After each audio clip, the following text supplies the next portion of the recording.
Hello and welcome to a brand new episode of HelioPsychosis podcast. This is your host Vikka Draziv.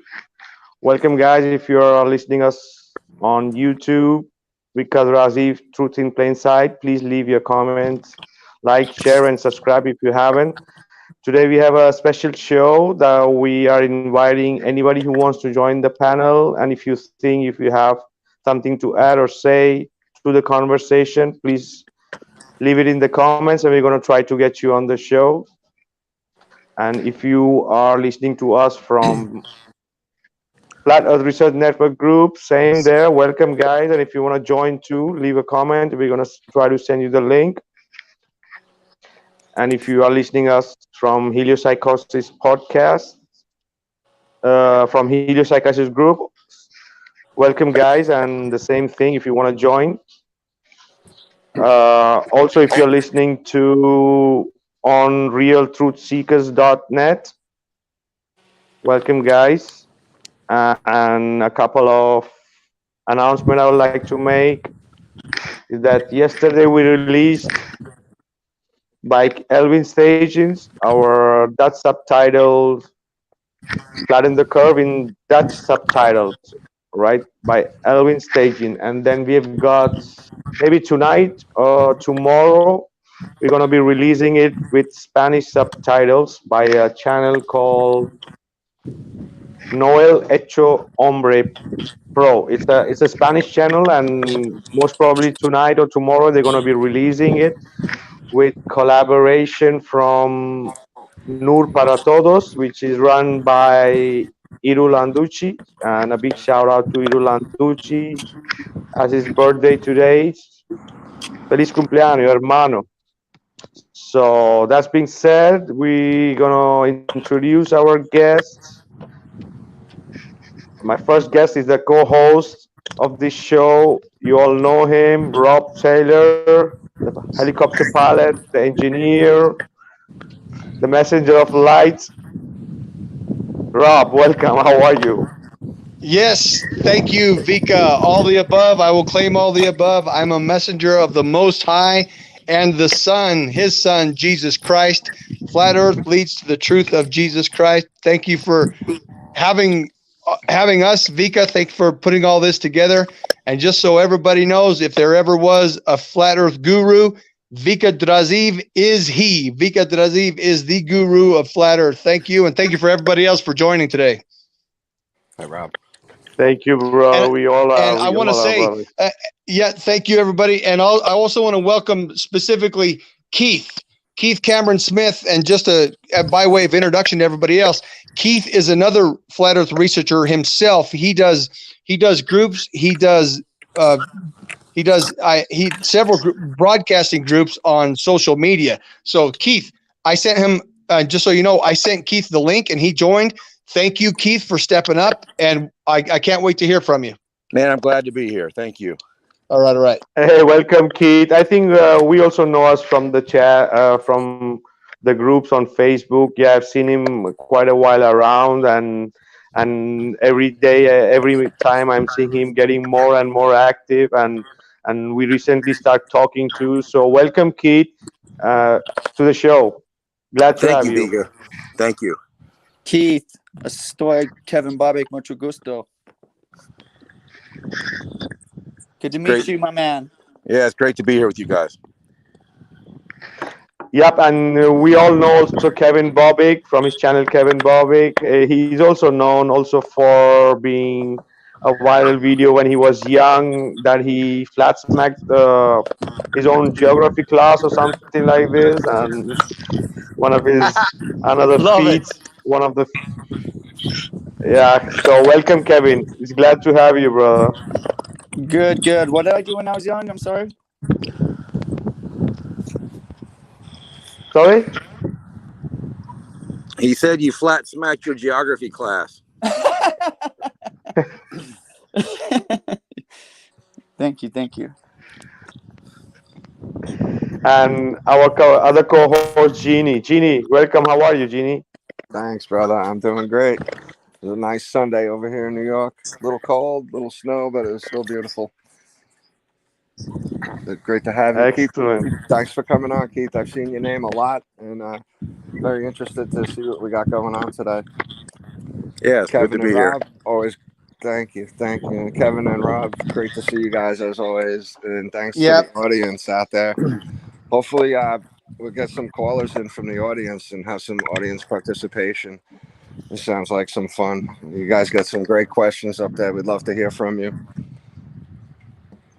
Thanks. Yep, everyone listening us in the comments. Yeah, if anybody wants to join the panel, write it in the comment. We will try to share the StreamYard link. So, Keith, welcome. It's first time you're here. So, what do you want to tell something about yourself or your experience as a flat earther? How long, where, how, what, whatever you want to add, Keith? Sure. It started for me in 2017. I owned a retail furniture business, and a gentleman came in and just through the sales process and talking to him, found out he was a pilot for the Navy, and he had just finished flying missions in Antarctica for 5 years. And I said, man, I bet you could tell some stories. And he said, you have no idea. And I said, what do you mean? He said, I'm just going to tell you Antarctica is not what they tell you it is. I said, what do you mean? He said, I really can't say much more than that. It's all classified, but you just start researching Antarctica, you'll find out. Wow. So, there it is. Yeah, 2017, you could research Antarctica or flat Earth, and everything would pop up. Nowadays, you can't get anything true about flat Earth. It's all misinformation. Yeah, you got to dig. Yeah, but 2017, I got into it. I was like, it can't be a flat Earth. No way. Right. And about 3 or 4 months into it, I thought maybe it would. And then I started listening to both sides. I listened to all the overpaid science priests and priestesses, and they had nothing. They didn't have 1 ounce of empirical evidence for this thing called a globe. There you go. So after about a year and a half, I started promoting it on my Facebook, and everybody thought I was crazy. And now I just have more and more friends. I had one guy, get this, guys. He called. Actually, he asked if I could call him. He's a 32nd degree Freemason in the York Rite and the Scottish Rite. Okay. And he called, or I called him. He said, "Can I just ask you? I see all your stuff on Facebook. How sure are you that the Earth is flat?" I said, "I'm 100% sure." And he said, "Wow." He said, well, "I'm gonna have to research this." So I called him back about 3 months later. I said, "How's that research going?" He said, "I can't believe it. You're right. I'm seeing everything. I'm seeing everything different now." So, yeah, he's seeing everything clearly now. Yeah. He sees the real world instead of the Matrix world. Absolutely. Yeah. And Keith, it's interesting you say that. I have a colleague of mine who refuses to talk to me anymore because he was an Air Force C-130 pilot. I met him for the first time in Pretoria, South Africa in 2009 when I was visiting there as an embassy officer. He's the first contact that I made at another embassy. I lived in Maputo, Mozambique. I was visiting South Africa. There it was. Anyway, this guy, he was a reserve. He was the Air Reserve, Air National Guard Reserve. He would fly. Listen, this is conspicuous. He would once a month, he would fly from Maine. He was stationed in Maine all the way out to San Francisco and then down to the whatever they call the Antarctica, Little America. Literally once a month, he would fly all the way out there in his C-130, turn around and come back. And that was his air guard duty. So obviously when I'm a pilot too, right? So he and we talk pilot, we shot the breeze. We were 2 pilots having a good old time. 2 pilots now working in the embassy. We're having we got on great, to use the English expression. We were good friends until I brought up the shape of the Earth. When I showed him that there simply cannot be a curve, he defended the globe and he would never talk to me again. Never talk to me again. Never responded. No, nothing. Won't talk to my phone call. Won't answer my emails.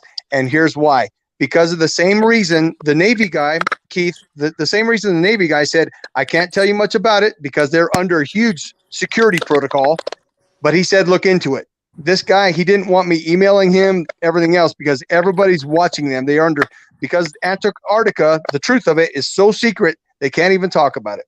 Yeah. There you go. Okay, well, Keith, so there's both you and I. Navy and Air Force refuse to even talk about it. Let's introduce our another guest who has just joined us. Rick Lotek from Ferret Radio Live has joined us. Rick, welcome. How are you? Doing good, Vika. Thanks. Can you hear me okay? Perfect, brother. Just to everybody know, Rick was also into U.S. Navy, and he was a airman in the U.S. Navy. So, welcome, Right. brother. Hey Rick, Thank how you, you Vika. doing, brother? How's it going, Gene? Good, Keith? good. Good to see you, bro. Kevin? Rob? Rick, always a Hello, pleasure. Rick. Yeah. By the way, everybody, Welcome, Rick. Rick and I grew up in that fabulous state called Arizona. Rick's part of We the did. Apache people, and I'm part of the Cherokee, but we grew up in Arizona. Yeah, we did. I grew up on a reservation. Wow.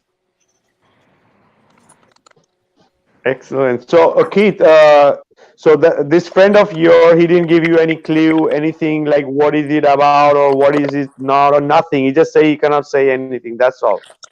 Yeah, he wasn't a friend. He was just a customer coming in my store to shop. Okay, yeah. So it was Yep. probably a 5 or 10 minute conversation, but it changed the course of my life. Look at what that Yeah, 5 or 10 but minutes did, though. Look at that, huh? That is so Yeah. great. Yep. That's all it Well, takes. And Antarctica is a quite interesting topic because especially for flat Earth, and because I tell you my opinion about the ice wall. It's my opinion. Okay, many flat earthers don't like that too. That about the ice ring being so near and so high, and that's the end of the earth. Okay, I don't believe in that. I have a couple of videos about that too. Agreed. So and there are these ice wall, the said ice wall are nothing more than icebergs.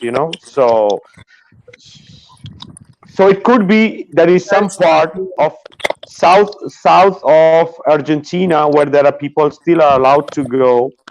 Some places that you can find this icebergs dash ice wall, okay, which is a flat Earth Society disinfo, so that the people think that's Yep. the end of the earth. There is nothing more, so it's just Yep. to confuse more people. My opinion is okay. There are some places where you have ice, but there is more land. There's more possibility of yeah. being land than ice. Yeah, I'm Go of the ahead. same opinion, Vika. I have the same opinion as that. I think there's probably a whole other continent out there, maybe several continents. Yeah. I agree Oh with you, yeah. Keith. Oh yeah. It's- If you consider how backwards the narrative explains everything, we'll take NASA, for example. They say that space is this vast, endless supply of nothing. And that's kind of how I picture the flat Earth. It's so vast that we can't even comprehend how huge it is. Guys, we're talking about God. Don't give him limitations, because he didn't give us any in our mind. We could create anything in our minds. So I don't give God limitations on maybe we're in sort of a bubble, but there could be thousands and thousands and thousands of bubbles as well. I don't give limitations That's to right, that. Gene. Do you mind if I ask you, Gene, where do you get that? Where you get that information at? Because that's, in my opinion, that's exactly right on the spot. Where Thank did you. you find that out? I came up with that myself. I just I'm looking at it. I'm like, wait a minute. They're talking about a tiny little bubble. No way. We're talking about God. And I don't give them limitations as best I can. I don't know. I feel connected. Yeah, Gene, I think anybody who's been a flat earther for more than a few years has had that same thought that there's just one here, but there could be 1,000 more somewhere else. But even if it's not a bubble or whatever, but it's land. It's supposed to be Right. more land. So these people, the same way they are trying to control us, that we don't go beyond our limits, that they put that limits. So there are people that who are trying to come this side, and they have their own limit and their own rulers. Yes. These are like I have a meme about this called a meme. About that we are only a slave plantation for hidden empires. Okay. Sure. So whatever the real, because it's not about money, it's about control of real resources everywhere, and what could be beyond. The Pandora, for me, the Pandora is not in outer space. The Pandora is in land beyond Antarctica. And there are few other researches that I have done that which also says that, in a way, like they just tell us that it's ice and this is, but it's more similar to something like around Lake Baikal in Russia, pine trees, cold weather. Mhm. Maybe it starts from there and more land. We have some more research about that, but it's crazy stuff. It goes into speculation, but Yeah, there but are it's there are civilizations that they don't want their people that they come here, because all these are kind of represented in old maps. We just have to look. Everything we want to know is there, but we need to go look into it, spend time, decode this, because something could be right in front of your face for years, and you won't see it until that time comes for you to know that. Go ahead, anybody wants to add something? No, I I think Yeah, strongly agree. I'd like to say that the Earth is a flat, continuous plane, endless, and it's like Gene said. There literally are thousands of continents. For lack of a better word, what to call them, Earth is just one of them. The continent that we live on, the little circle that we live in, we call it yeah, Earth.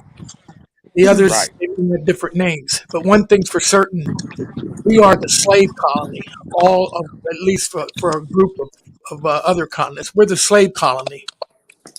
Absolutely. Biblically, God looks down on us and the inhabitants of grasshoppers, right? And he Mm-hmm. sits above the firmament like a footstool.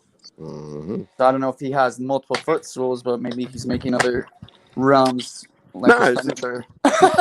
the footstool is just enormous, and they're not counting it. They're not saying everything. They're leaving out 99% of it.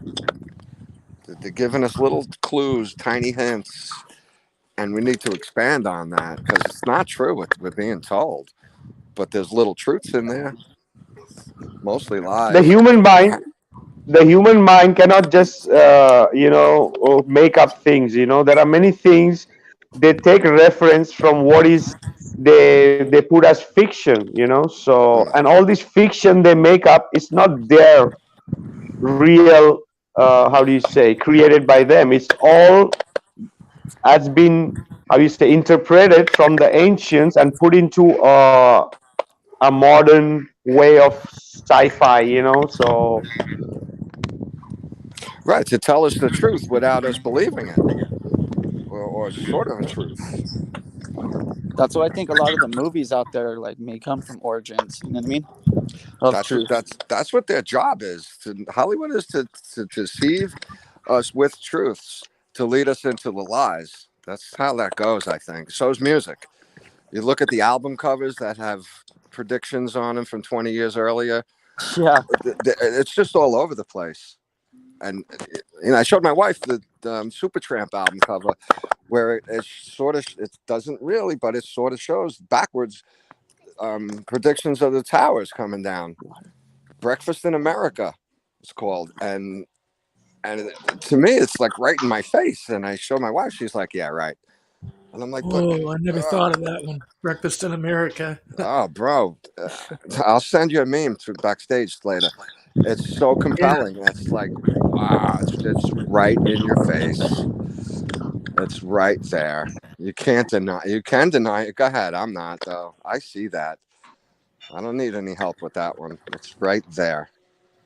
And there's a lot of it. And you go into songs.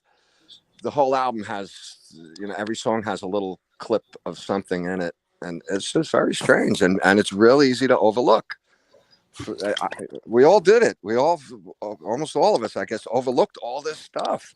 The movies, the TV shows, the comedies from the 30s, 40s, all of it, guys. Yeah, but exactly, it's a rip-off. It's a total rip-off. Reptilians, the aliens, everything. It's all a rip-off. Really, Mm-hmm. it's all, everything is happening here in these physical planes. It's enough of land above, right here on this plane, below, and many below. So as all ancient cosmologies say. So different levels. So it's all just put into the context of fake space. Right. But in reality, so why flat earthers cannot think that aliens exist? Yeah, they could exist, but on this realm, alien Some people think they're demons, some people think they're whatever. Hmm. But they could be just humanoids. They could be, because there are phenomena of flying UFOs and things people are seeing. But it's not happening in space, because if really you are having, I don't know if anybody had some UFO experience from here.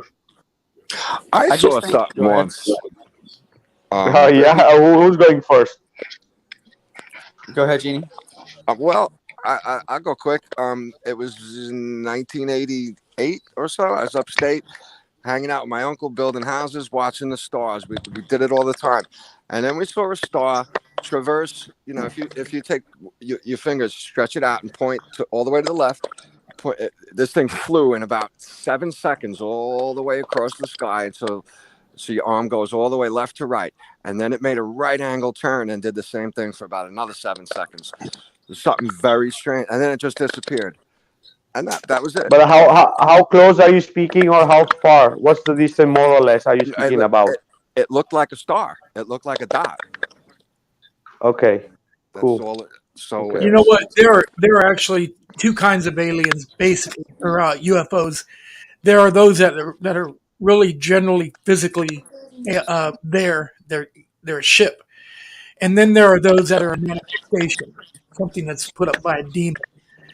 The ones that I saw was an actual ship, because you can tell the difference, because anything that's not within the envelope of flight is definitely a manifestation. In other words, if something was hovering above you and then it shot off at 1,000 miles an hour, you can bet that there's nothing living on board that thing. yeah, the You can G-force. bet that's probably a manifestation. And then there are the ones that we see that are lights blinking in the sky that are probably from those other continents that we were talking about just a second ago. Hmm. I don't believe that they're from other worlds. They're just from other Earths, other Earth-like places. Put it that way. All right. I just think, I don't know, in my subjective opinion, that aliens are demons. I would think they're interdimensional beings, benevolent or malevolent, either way. Because like I always go back to radio waves. The radio waves are right in front of you right now, but you can't see them. You can't utilize them. You don't care about them because you don't need them. But if you had a radio, you pick it right up in a split second, so you know they're there. And that could be the other worlds right in front of us just as well. I don't see why not. They could be right here, right now, all over the place. Those are our slaves, don't you think, Gene? Those are the ones that are in control of us, the ones that are flying around up in those ships. We're down here burning fossil fuels, and they're flying around up there in these. I believe that a lot of these ships might be cruise ships, for all we know.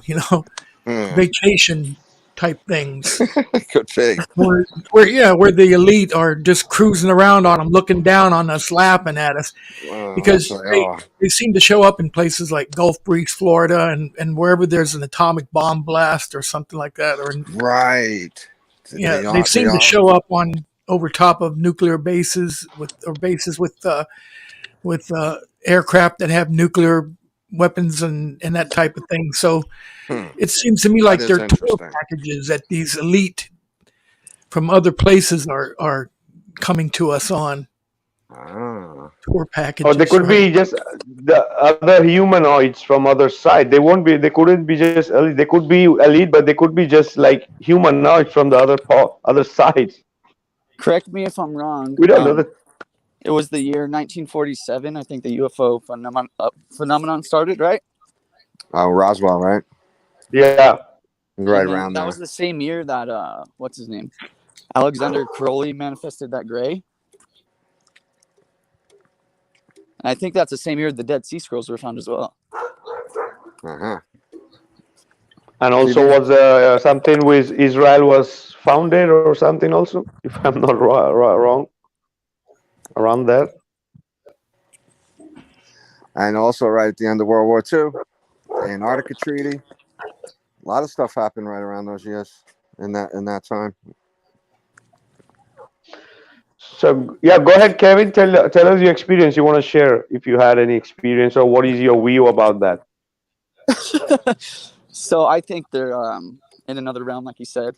Maybe they may not be able to be manifested to be physical forms, but I've seen one on a trip one time. So that's why I think they're in another What realm, but I'm trip? not positive. I Which took trip? a What DM. trip are you speaking about? I took DMT one time, An and acid trip. astral projected, and I did Oh, 3 days. but every time you're gonna take mushroom, they're gonna visit you. So DMT is Yeah, very similar. You open that channel. yeah, exactly. I don't think astral projection is healthy spiritually at all. You don't. What do you think about that though? Well, astral projection, or Yeah. I don't think it's healthy spiritually Why? I'm curious. because it puts your soul's leaving your body, right, Uh huh. into a different realm. Who Okay. knows what realm that is? You know what I mean? Okay. Because I had that Kevin, happen Kevin, once. every night we sleep, your body leaves, your soul Right. leaves your body because Right. you are not moving, brother, when you are sleeping. That's So it's actually your very body is true. Thank you. leaving.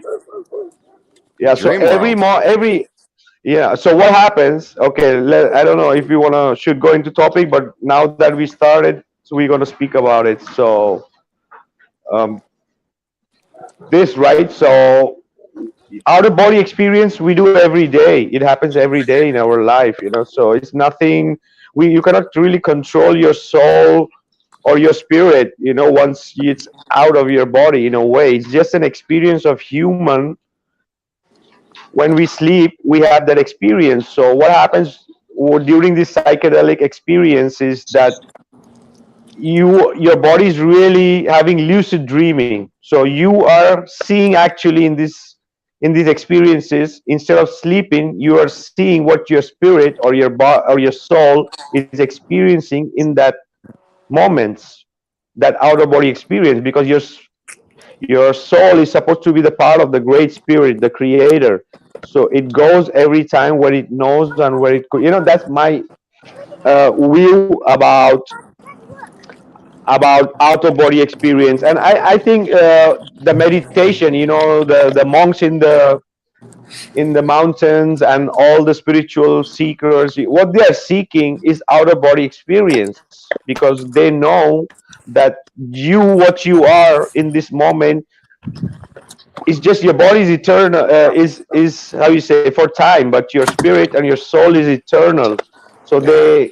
and Yes. once people could experience it, you start really living your life. You really start seeing that you are not just mortal, you're immortal, because what you are inside is the light, the light, the spirit of the creator and part. I could just go on with this. Yeah. You want to add something, anyone? Yeah, go No, ahead. yeah. Like that was an amazing conclusion. You made it make sense because, correct me if I'm wrong, isn't DMT released when we sleep or no? No, DMT releases when there are moments like near death experience. Okay, and then there are moments if you have an accident, or there are very minute release, natural release of serotonin, and it's a process. So it's the only other way to experience this DMT other than producing your pineal gland is when you do some kind of something called tryptamine or psilocybin or other psychedelics, and this is where you can experience that without dying, without really dying. Because to experience that moment, because these moments, the DMT moments, are supposed to be divine moments of truth. That's the real meaning of DMT. So yeah, it means dimethyltryptamine, but it says divine moments of truth, because what you are seeing, because what you're happening is these substances just helps you to connect to some frequency that a normal human being cannot. It's all about frequency. Things could exist right in front of your face, but you cannot perceive it till you connect to that frequency. Same like a radio dial. You change your Yeah. frequency, you change the channel. So it's the same thing. You change your Exactly. frequency and you could start seeing things and hearing things that normally you can't do.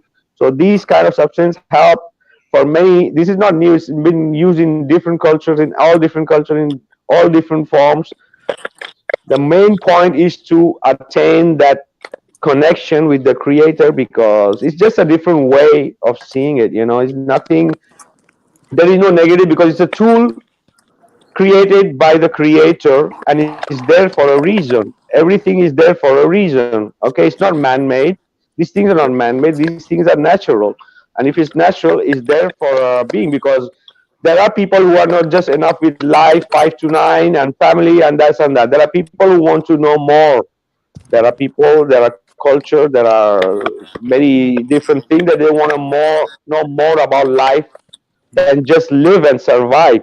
So these tools help in a way. So in my opinion. So I think you're right, Vika. It is a matter of we are radios, and we can tune into different things. And if you learn how to tune in, that's it. You're there. It's it's true. a time machine, man. It's a time machine. That's what a soulmate is two that whose radio frequency is either close matched Mm, or on the same wavelength. very good. Yeah. Soulmate. Yeah, and you know how you can talk to someone and not connect at all ever, Yeah, and then you can just look at someone and you're gonna. It's a strange world. Strange world we have. You know. yeah, you're on the same wavelength. Yeah. Yeah. There's ways Keith, to you want to use add it for me. something? Keith, you want to add Oh something man, I'm about just what we? enjoying listening right now. Yeah, Awesome. I've had my experiences too, and What do you want to nothing I want add? to share right here, right now. I'm Okay. still mulling them over myself. I Very don't think good. I would have. There's a And lot to think Yeah, and Let, about. speak. let, me, Having a meeting. let me tell you my experience. I was near an Air Force base, and we used to go out there at night. This was Davis Monthan Air Force Base in Tucson, Tucson, Arizona. Arizona. Yeah, you know the place, Rob. I know you know the place. I did a semester at U of A, by the way, so I Yeah, know it. used to I go out was there in and it. watch the A-10 Warthogs fly by at night, doing their landing and takeoff maneuvers. And I guess one night they had this scramble to chase something that was hovering near the base. And I had a chance to see what it was. It was just this ultra bright white light, like somebody had turned on a searchlight over the base, and it was flying over the base. And you could clearly see that they had scrambled the A-10s after this thing. So we sit there and watched it, and they chase this thing off, and it goes out toward the west end of town, and then it just splits into like a dozen different lights and goes off in every direction and just disappears. So that was my experience. What I saw was definitely a manifestation, because things, physical things just like that just don't happen. How So long did that take? it Excellent. was Start to finish. How long it did it was a last? manifestation. What, Gene? How long did it last? Start to finish. The whole thing lasted about 3-4 minutes. Wow. Nice. When from the time that they scrambled to the time that this thing split into pieces and went off. Wow. Very cool. And that just goes to show that they watch these Air Force bases. They watch them. They watch anything that's got military in it. They like to fly over it because Rendlesham. You've heard that story. When they was found over a British air base in Rendlesham Forest, and a lot of different other places. In fact, even the big one when that happened in the 40s. What was the name of that? 48, I think it was 1948. Roswell. Yeah, Roswell. Even the big one happened near a military base. Yeah. They always do, right?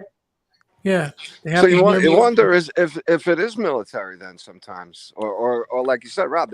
I mean, Rick. Maybe they're watching the military because they know the potential that these guys have. I can just picture this Okay, tour so package.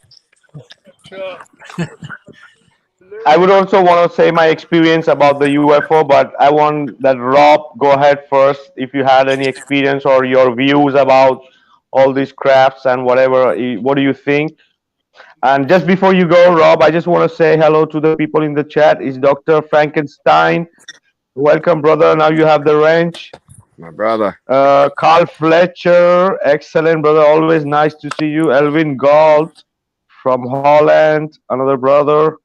Somebody from Facebook. We got Dave Kleeman. We got Brian Mauk. We've got Gutai, Jay, Gutai. Big shout out to you, brother. We have sent you a link. If you Yeah, want to join, you are I want to welcome, shout out to Gutai. Carl Fletcher. Carl Fletcher, what's Mike up, brother? Zudnik. Yep. And then we have got THT Truthers Hour of Comedy. Hey, Mike, how are you, brother? A big shout out to you. Also, an awesome channel, guys. Please check it out too. THT Truthers Hour of Comedy by Mike, one of our friends from Facebook group. We're gonna see us soon, Mike.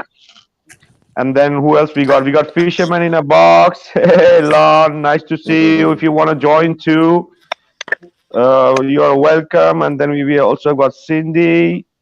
And welcome everyone. And let's get back to the conversation. Rob, your views, brother. And yes, sir. Rob. There's a documentary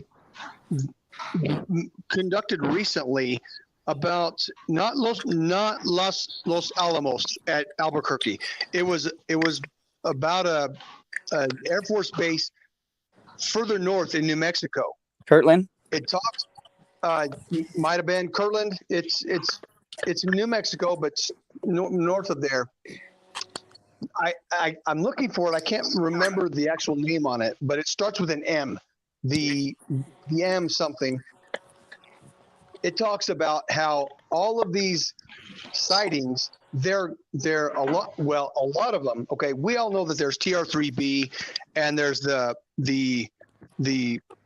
cigar-shaped UFO. If anybody wants to look up the cigar-shaped UFO, it's easy to find. And the TR3B is easy to find. People started talking about it, or they quote released it covertly in 1994. There are UFOs. Absolutely, there are UFOs. But what is UFO? Unidentified flying object. Yeah. And literally, you can throw a frisbee. If somebody doesn't recognize it as a frisbee, well, then it's UFO. Gee, look, it's UFO. We don't know what it is. It's a flying frisbee. I'll tell you this. Correct. Look up Haunebu. Haunebu. Spell it Haunebu. B like Bravo. Haunebu. The Germans invented a circular wing aircraft. Let me say that again. The Germans invented a circular wing aircraft. I have a video of it flying. It's no secret. But the big power brokers, remember the Tartarian technology that seems to escape at the World's Fairs. Right. Okay, they gotta let it out a little bit. It does exist, and they have it. They don't want the commoners to know about it. Okay, so they hide it, and they did not want the rest of the world to know about the circular wing aircraft. Now let's talk a little science here. Let's talk about lift. An airplane wing generates lift from the Bernoulli principle. The air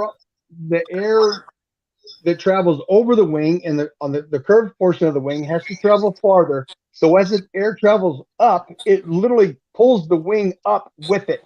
That's how the lift of an airplane wing literally sucks the wing up, and the lift of the entire aircraft is built on or based on the lift of the wing. So now let's please picture in your mind the entire aircraft from the nose to the tail. Imagine if you had a circular wing aircraft, or circular wing that extended from the nose of the aircraft all the way around in a semicircle, all the way back around to the tail on both sides. Okay, how much lift would a circular wing give that aircraft instead of the relatively minor two perpendicular wings that stick out from the side.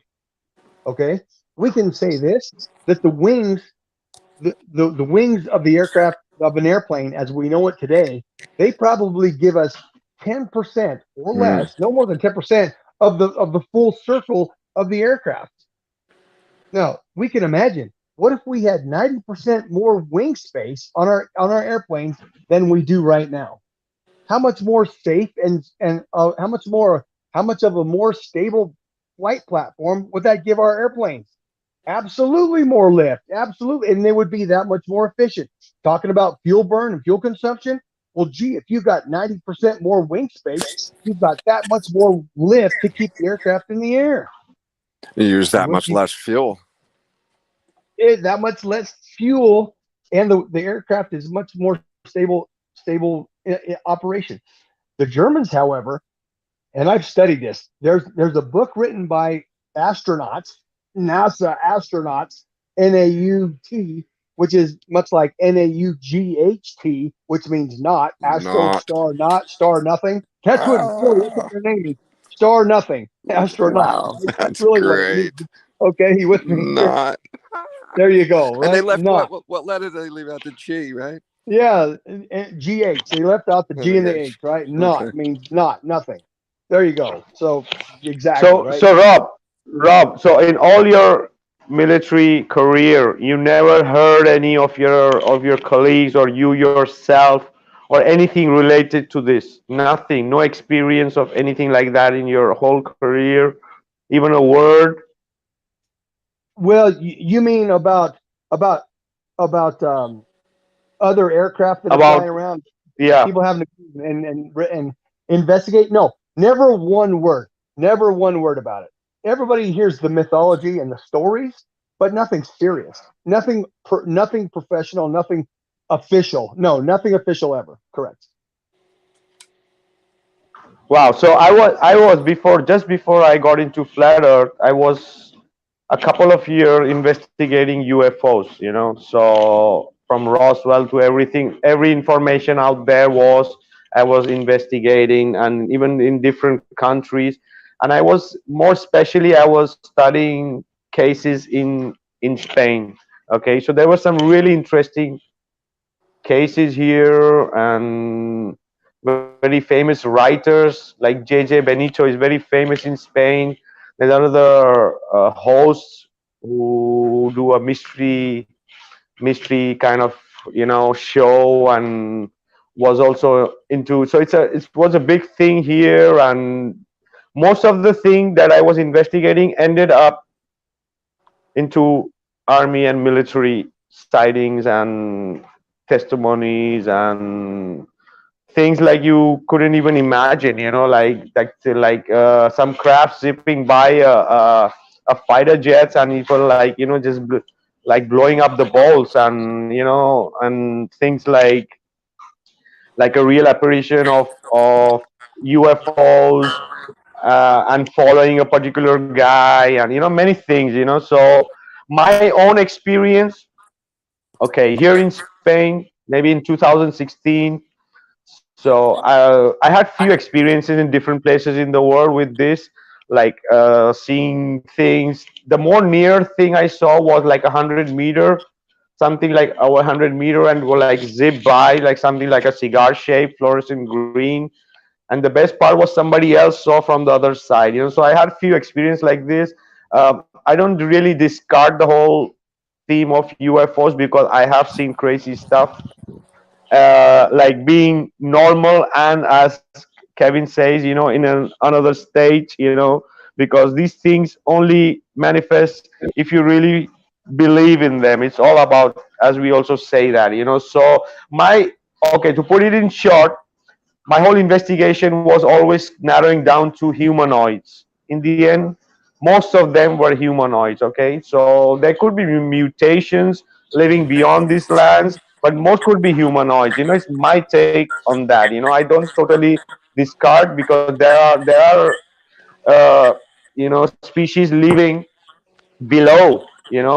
Only in humans we are supposed to have, we know 5 type of generic humans we know in this known world, and there are many mutants species of humanoids that I cannot say that I saw them physically, but I have had experience because of these tools to to see these other kind of species of humanoids that exist. You cannot put it in this word, you cannot really put it in words, these kind of things. So just my experience about that. Yeah. If Very anybody cool. wants to add some. That's Vika, great. do you do you subscribe to the notion that there are two, like I said, there are two different kinds? There are the ones that are manifestations and aren't real, and then there are the ones that are definitely physical. Everything is possible, brother. There could be reptilians, there could be insectoids, there could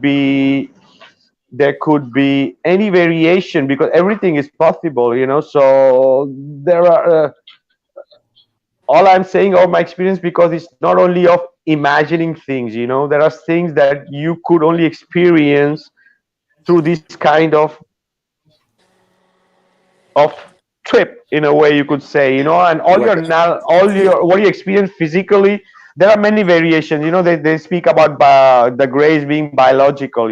Why not? They could be biological, they could be totally natural, they could be mutants of things, but all in here. So why not? It depends a lot upon the geography of where these species of animals, of humanoids, of these mutants or other species of humanoid are living. Their local geography, their food, their weather, their it depends on a lot. But some could be so much evolved that they are just pure light. Could be. That's why they could travel at this speed. It's all the technology we know of is nothing. So there could these people who control, they for sure they have much more technology than us, but there could be species on these physical planes that they are much more evolved, that they have reached to that point of being light, or so everything is possible. But just the viewers know that we are speaking in a context of flat earth, because everything is possible here. What we are speaking on flat earth, being different realms, different levels, different dimension, if you want to call, or different frequency, everything. The other day I was commenting about orbs. So orbs is a way of seeing that could be possible, because it's reflecting, the light is reflecting off to something. So just my take, if anybody wants to add. well, it's like how thunder echoes. It seems to echo off the dome, or else how can it echo? Very good point. Okay, something there that's just not telling us. And like somebody said before, it's just a matter of opening one little door to get that curiosity peaked. I say, hey, you know what? That's not right. What is that? And then the house of cards come falling down. Typically, it's beautiful because there's so many things to touch on and point out that we've been taught are not right. I watched. I used to watch the science channels and history, all that stuff, and little things stick out in your mind for a reason. I think God puts these little flags in your mind to keep you aware of something later, possibly. So the one guy said, "Yes, what if we ran into an alien?" And he said to me, "What kind of life are you?" And the scientist says, "Well, I'm a carbon-based life. What kind of life are you?" And the guy says, "Maybe he's a silica type life." And I just laughed, and I'm like, "Silica life, like ah ha ha." And now you see that people are starting to talk about the rocks used to be alive, and how in the Bible they would turn to pillars of salt, and that we really could be living on dead giants right now. And there's a lot of compelling things pointing to that. A lot of it. That Exactly, pillar. and many people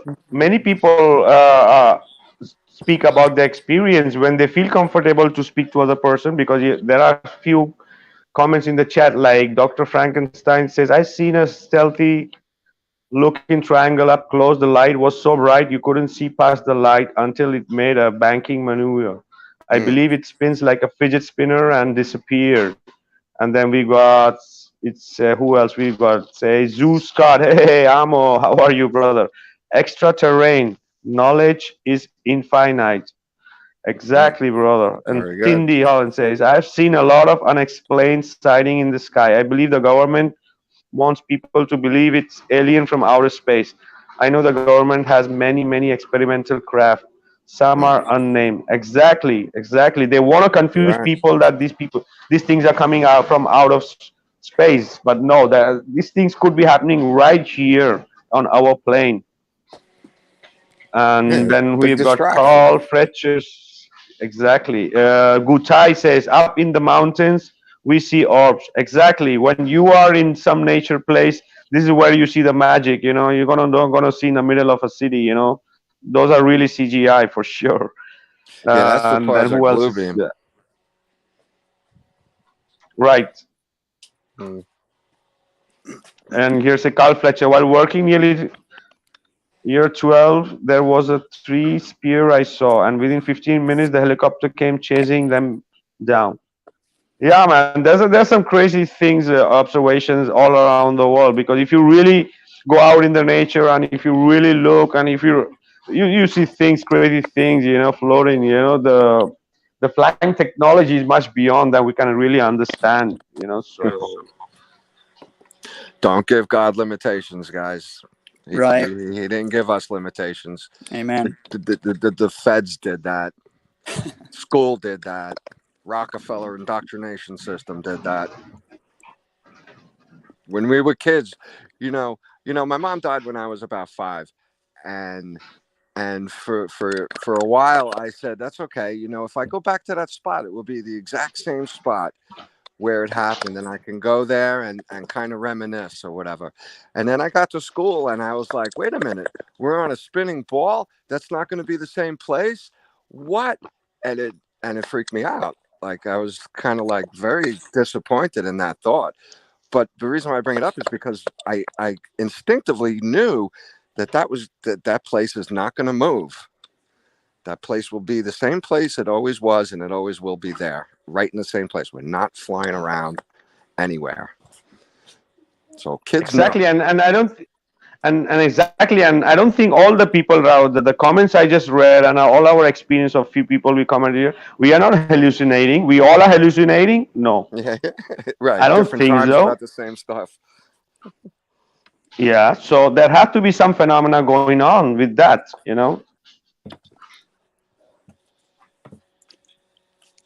Yeah, and it's good we brought it up because people they don't want to speak, because if we think we are flat earthers, so we say we cannot even mention the word alien because it's just so much in the domain of the fake space. Come on, man. Yeah, this our physical flat earth is much more huge than these people can imagine. So, It's just and what crazy, like the technology could depths. exist. I think it's crazy the depths they went to hide it. Yeah, but look what they're hiding. They're hiding all of our wonderful power and abilities and potential and who's Ron was saying he wants to live for 800 years, and I totally agree with that. If we could live in my world, we would want to live for 8,000 years because it's beautiful in my head. It's beautiful in my world, and these people don't exist there. They.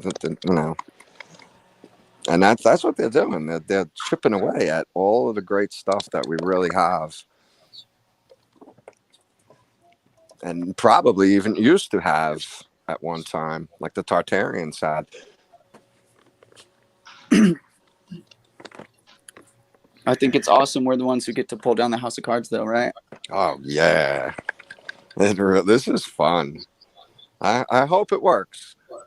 I really do, because you guys said it's hard to flip people. It's hard to get them to see things. So that's the beauty of it, is there are so many different things you can touch on. Everybody's got a spot that they're going to love, but the problem is we're going to have to tear it apart on them. It's difficult. That's it, It's, Gene. it's There's only a few people who have the open mind, and some people might see it on Monday. Other people might see it any different day of the week. It might take people a few certain years before mm, before we hit them just right. You know what I mm, mean? It's kind of like that that egg made out of granite. If you hit it with a chisel just right, it's going to shatter everything. You know what I mean? We got to hit them just right sometimes. But then some people have that open mind. They're seeking for truth. Some people have it, and everybody's got their own spectrum between 0 and 100, seeking for truth. Right? We just got to bring up the right subject in the right tone of voice, literally, or the right mood that they're in until they get it. You're right. It's so true. Yeah. So I really and if you guys who are able to break that barrier, it's beautiful because we need more people to wake up to these things. We can see and the best, truth is out of the bag, and they cannot put it back in the bag. Truth is out. They cannot put it. Historically, they were able to control people's minds because they had such physical control over the entire earth. But nowadays, they cannot put truth back in the bag. It's out for good. That's great, Rob. Voila. That's beautiful. Exactly, and speak. Yeah, go ahead, Rick. Can you boost your mic some, Rob? Oh, really? Okay. Is it low? Sorry. Next time I do it, it's really low. Okay. Okay. One thing about the UFO I wanted to add was I don't know if this UFO they zip by so fast. You think they take account the curvature and what calculations they have? Good point. That's great. Well, we can do it at 17,000 miles an hour. So. Yeah. Even the SR-71 at Mach 3. Here's the math. At Mach 3.1, that aircraft would have to descend a vertical descent rate of 54,000 feet per minute to match the globe. That's absurd. That's insanity. Exactly, and that's just 3.1, Mach 3.1. Incredible. 54,000 feet? Yes, 54,000 feet per minute. Per minute. That's insanity. That's 10 miles roughly, isn't it? Okay, exactly. It's absurd. That's crazy. And Gene, that's the 8 inches per mile squared function that we know. And by the way, Gene, I can calculate that using the Pythagorean theorem in a circle. I can show you how to calculate 8 inches per mile squared and why it is 8 inches per mile squared. I've done the math. Okay, excellent. I can show the math. So take your Mach 3.1, which is like it's 22,000 miles per hour, and insert that into the 8 inches per mile squared, and the solution feet per minute is 54,000 feet per minute. It's insanity. That's absurd. That's just crazy. That's the laughable science. That's the laughable science that NASA tries to trick us with. It's one fat lie. Rob, let me ask you this. Here's something that's not talked about very much. Say you're standing on the the apex of the spinning Earth, right where the imaginary axis would be. The closer you get to where the axis would be, where the Earth is spinning. Now I'm speaking figuratively, okay? Wouldn't you actually slow down to nothing almost, or would it get faster, or what? There you go. According to their theory, yes. There's no rotation at the poles. Correct. No rotation at the axis, right? Okay. Yeah, at the axis.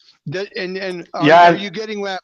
There should be no gravity there, or less and less gravity as we approach the poles? Yes. and as you approach the equator, go ahead, Vikka. Yeah, Rick, and an axis on reference to what in space? That also is the North Star. Is it a bar going through the middle of it? An axle? It's absurd. It's like tilting a ball. How can you tilt a ball? Yeah. Right. There you go. It's one big clown show. One big clown show, isn't it? There's no scientific basis. There's no physical basis to it whatsoever. When we want to go there. And look at the differences between the South Pole and the North Pole that they even explain to us. Is not, sea lions, penguins, and whales live down by the South Pole, but the North Pole has a diverse selection of life. Yes, absolutely. The How's further that? one goes south, Gene, you're exactly right. Any geographer or any botanist will tell you at the North Pole, there's Beautiful. an abundance of life as compared to the South Pole. Exactly. The further we get south, the further we get to the outer reaches, there's less and less life. There's probably And one tenth the diversity in the southern region that there is in the north. yeah, Almost nothing. How's that supposed to work? If the earth were truly a globe, we would see equal abundance, equal diversity in the south as there is in the north. Yeah. Or at least, even if it wasn't the life, let's take that aside. And what about the landscape? It's completely different. Exactly. And then you put the life Exactly. on it. Now it's even more And what about the wobble? Very often, all too often, I hear people mention the Earth spins this and it spins that, but they always leave out that imaginary wobble. Yeah, The Earth supposedly has. unverified, unobserved. Right? If the Earth were wobbling, we would see water and dishes and lamps wobbling continuously. There would be a continuous wobble everywhere. Whereas in our simple glass of water bottle anywhere, water is completely still. Yeah. If we were wobbling 700 miles an hour, we all know that water would be sloshing everywhere. Seriously, huh? Like a merry-go-round. It would be a 700-mile-an-hour merry-go-round. It's insanity. If you had a glass of water on the table, it's sitting perfectly still, and you put a speaker on the table now the water's moving. If the speaker's loud enough. Right. Ambient vibration. Yes. Yes, exactly. So how is this? None of this works in real life. Yes. Now, here's a perfect conversation piece, Gene. Now that you bring that up. Anybody can use this. I've been using this for more than a year now. I use it in restaurants when I want to introduce the topic. I mean, the flat Earth topic, topic. Okay, to other people. I'll set a glass of water in a plastic cup or a glass cup, whatever. Set some water in front of them, and then I'll ask them. They'll let it calm down, of course, and I'll ask them, "Is that water moving?" No. And then I take my fingertip and I just tap that glass. Yes. What's this? I just tap that glass, add a little kinetic energy, and look, it's the high seas in there. What does that tell us? So true. It tells us that this glass of water in general, is a motion sensor. Okay, it tells us if it's moving. Nice. And then I expand from there. Are we sloshing at 700 miles an hour? Nope. Because if the Earth is a globe, it has to spin at 1,040 miles an hour at the equator. Here we are in North America. Well, we should be spinning at least 750, 700 miles an hour. Yeah. And yet I can tap this glass of water and it moves, but without me tapping it, it doesn't move at all. There's no slosh. There's no merry-go-round. There we are. The water proves we are not in a 700-mile-an-hour spinning merry-go-round. A planetary merry-go-round. You do that. You do that in front of a glober, and that glober will put a finger in that glass, touch the water, take out the finger, and show you that that drop of water is sticking to the finger, and they want to prove that water can stick and curve. That's what they're trying. That's tension there. That's something different. Right. Surface tension. Period. End of story. It's a tiny bubble, and it works like that. So, okay, good. End of story, right? Yeah. Try it on something the size of a softball or a golf ball. Exactly. Or try it on a big level. Try it on a macro level. Yeah. Try it on something that's spinning. Yes. Oh, that's spinning is very far, Rick. Only just on a ball or on a macro level. Do that finger experiment on a macro level and show us sticking it there. The water. We've all seen the flying spinning tennis ball experiment, right? Mm-hmm. The wet tennis ball experiment. Sure. Yeah, we've all seen what happens in reality when something spins and there's water sticking to it. Now maybe they can push over that idea of water sticking to a ball but that's just surface tension, by the way. But Surface tension when is you not. make it spin, that's a whole different story. No water can stick to a spinning surface. Well said, Rick. Yes, and surface tension works for in for very small amounts. Anything bigger, surface tension cannot hold it. That's why Right. surface tension works for small amounts. Period. Yes. Very small amounts. Yep. In fact, just on the surface, hence the term surface tension. There you go. Yep.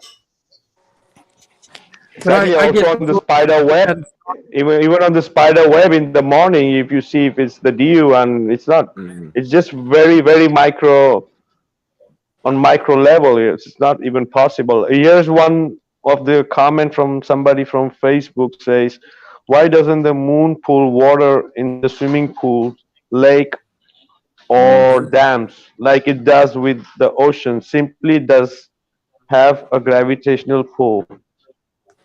I know. Maybe the salt water is the only something maybe, and they do claim that lakes have a tide, but it's like 3 millimeters over Lake Michigan. It's that's almost zero or less than zero, kind of. It doesn't. Well, there's no evidence that it's the moon that's pulling the No, water. We don't have no, any evidence of that. it's impossible. The only, Tides. you know, our okay. So we're gonna do one thing. The We scientists. it's a nice topic. We're gonna get back to this topic. We're just gonna take a short break, and we're gonna give our views about this. Okay, why is that there are differences of tides in lake and oceans? All right, we're gonna be back in 2 minutes, and we continue. All right. Absolutely. Yes.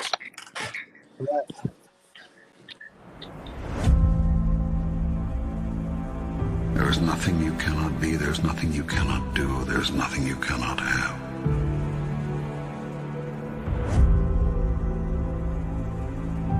You are the most magnificent, the most remarkable, the most splendid being God has ever created.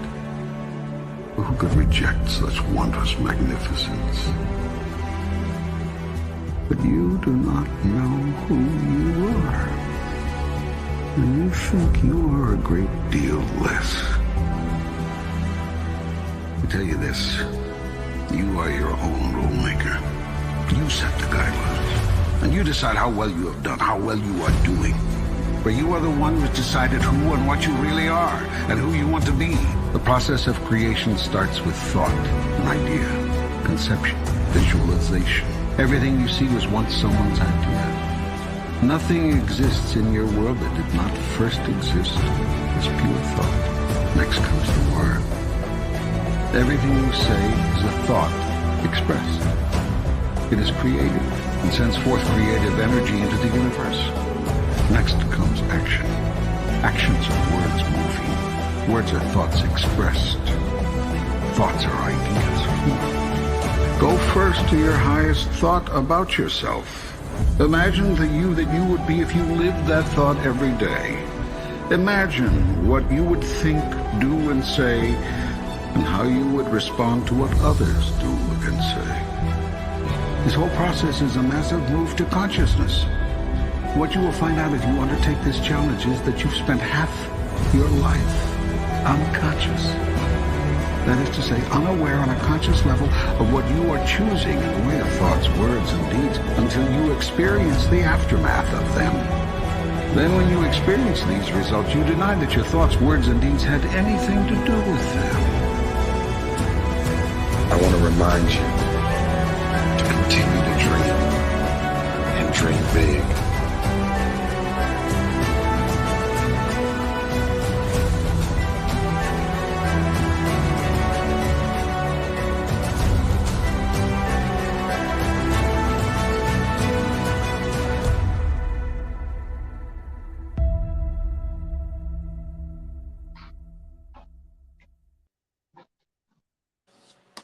All right. That was Flatten the Curve trailer by Real Truth Seekers. A big shout out, guys. Make sure to check Real Truth Seekers. A lot of awesome content. And also that we have in subtitles also in German, we have in Dutch, and we the next one is gonna be in Spanish, and the next one is gonna be in French, and then the next one is gonna be in Portuguese. So that is awesome, man. This is gonna reach everywhere possible, and so great to have our guest today is here. So we are having today Kevin Bobick, Genie Edited, Rob Taylor, and Rick Loteg. Welcome back, guys. And the Thank you. comment was about the gravitational pull and the tides in oceans and lakes. Okay, who wants to go first?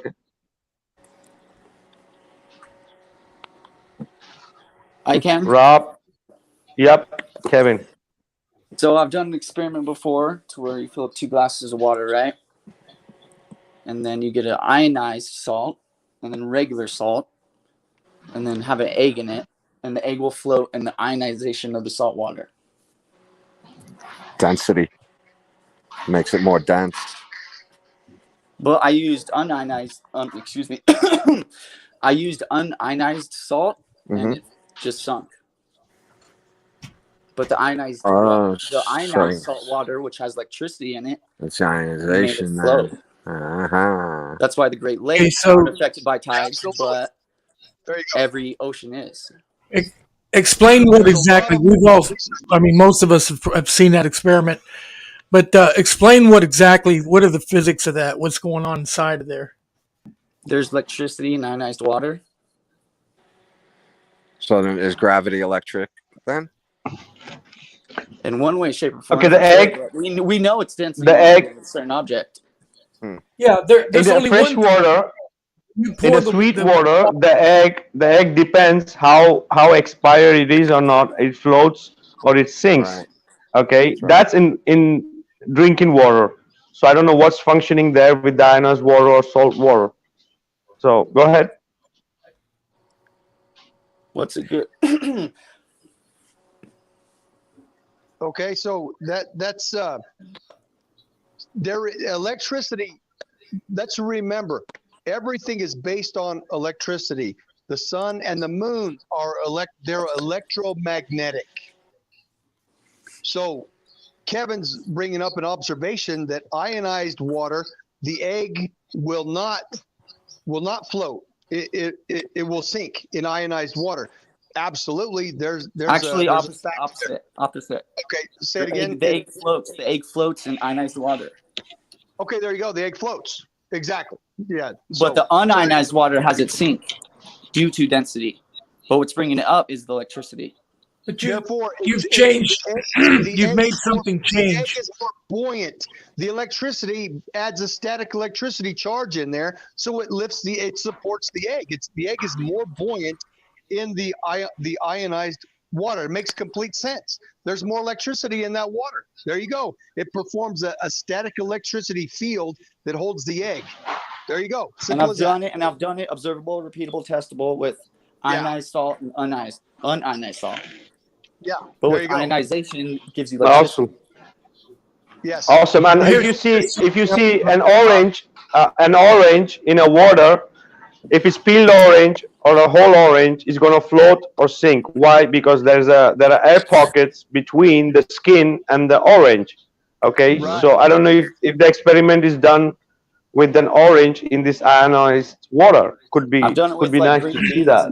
I've done it with green beans and stuff. What's unique about the experiment that Kevin mentioned is that you can see it happen right in front of your eyes. If you can start with an egg sitting at the bottom of the water and slowly pour in the salt, and the egg will rise up off the bottom. What's cool about that is that you got to ask yourself, what have I changed?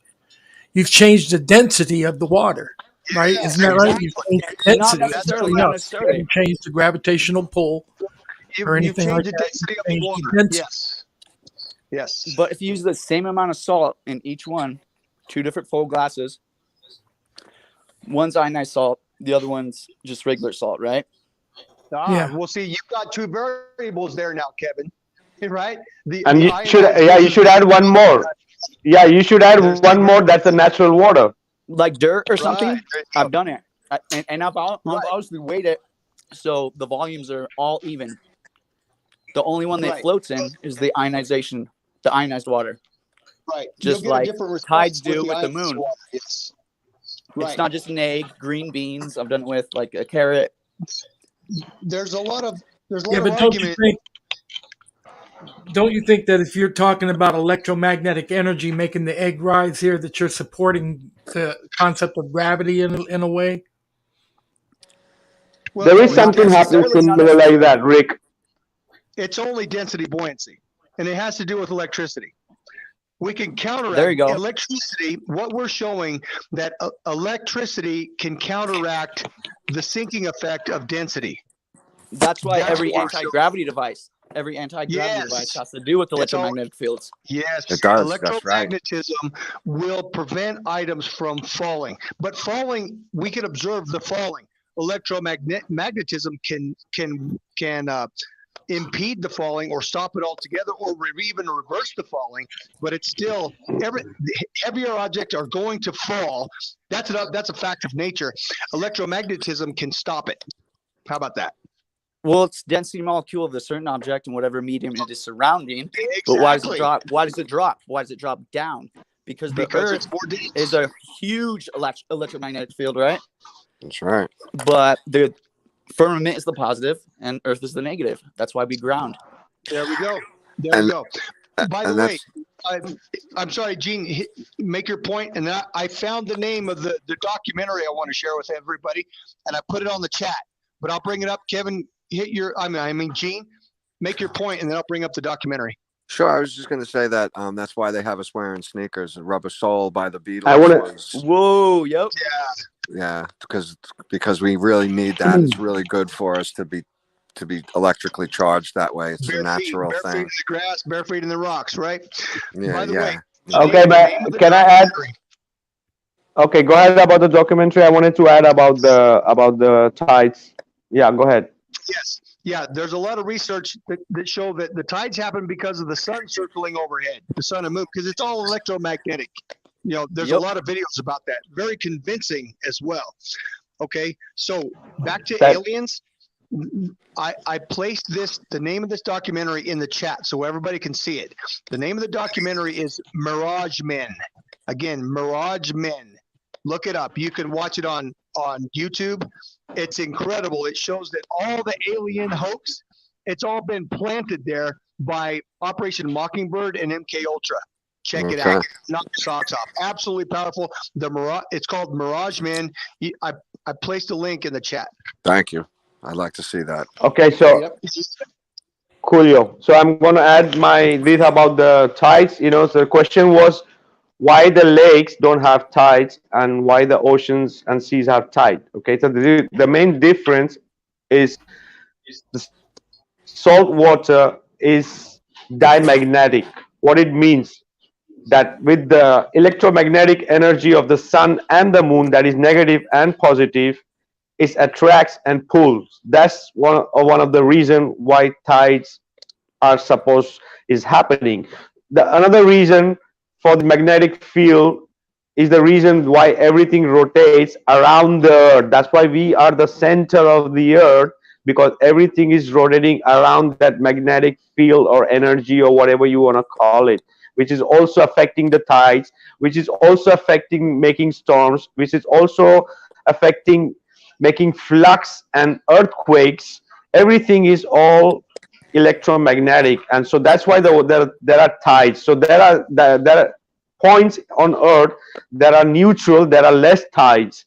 There are points that are much more higher tides. It's all different electromagnetic field that is interacting with the electromagnetic field of the Earth, with the sun and the rest of the electromagnetic field. So the Earth one is stronger. So that difference in different places is creating that tide. Okay, so we should test how much salt is like in what area. That'd be awesome. Like how much salt when it comes to the oceans, like what you were just speaking upon. Right. Certain areas of the Earth that have different tide pools, right? Right. Yeah, and that would be a good conclusion for my experiment. That's all I'm getting at. Right. If there's like more salt in certain areas, you know what I mean? A good point. Yeah, because the reason could be also because of the salt, because also could be the reason because of its geographical location. You know Yes. there are less tide or more tide or neutral. So there has to be something that is receiving this energy, this electromagnetic energy on Earth, and that makes the difference. So that's my point. That why in lakes and in some seas also they don't have tides is because this could be one of the reason about water being diamagnetic, and the electromagnetic plays a part in many aspects of flat earth. Okay, there are many we didn't even cover, so the people won't believe it. Even the phases of the moon and eclipse and everything also have to do with the electromagnetic from the center of the earth. Okay, many people will Completely. have different views, but yeah. Okay, go ahead. Do you guys think that there may or may not be tides stronger in the north? I don't know. Yeah, that's why I'm It was saying looked that up. there It's something could we be should look tides up. that are neutral. There could be places that are neutral. There are axes. There are places that could be less tides. That's why I'm saying that's the difference of the geographic difference of electromagnetic of the Earth and the electromagnetic of the sun, moon, and all the stars above, and the interaction between the 2 points. So that's what makes have those fluxes and all this stuff in the electromagnetic field. And if you go into electromagnetic fields, we even the GPS, as I was saying in one of my videos, even the GPS is the smartphones that have those sensors. They sense the low, how is it called, the low vibration fields from the magnetic center. That's how it knows where it's positioned on the flat earth regarding to the center north. So the electromagnetics are playing a huge role in every aspect. And I love the subject. Have you guys ever heard of tidal nodes? It's all electromagnetism, all of it. If we were just, and you know what, that's what Tesla was all about. And arguably Tesla was a plant by the Luciferians, showing everybody what's possible. It, Tesla's experimentation was on it. Now Kevin's on it. We're touching on it now. Literally, if we were to touch on electromagnetism, we could literally augment technology into who knows what realm and what higher realm, right? That's what I'm getting at. Mm. Exactly, and the meme that is going around, that the electromagnetic energy of the sun and the negative electromagnetic energy of the moon are the create tide. That's my meme that's been rolling around from a long time too. Yes, it's all about Got to stamp those. But it doesn't affect rivers or lakes, because rivers and lakes don't have salt water. Exactly. Correct, How does Salt Lake City happen? The lesser mineral content. Yes. That is a question. Do the Great Lakes, do the Dead Sea, do the Great Lakes, does the Salt Lake have a tide? I don't know. I could look it up. Curious. I'm almost confident to say that the Great Lakes are not affected by the tides. Yeah, because they say it's like 3 millimeters. They're freshwater. Whereas I meant to say the Salt Lakes, the Dead Seas. Salt Lake is a Dead Sea. The Dead Sea in Jerusalem, in Israel, is a Dead Sea. That's what I meant to say. Okay. Oh, my bad. Right. I recently looked into, I heard of what they're calling tidal nodes, and I'm not sure how to explain it, but it seems pretty interesting. Yes. Tidal nodes could. That's the video. That's okay. But those nodes are electromagnetic. It's another way of explaining, Jeannie. But what really is happening is the electromagnetic differences that are on the Earth that is creating those different tides. Okay. Like in that motion, because that's correct. Interesting.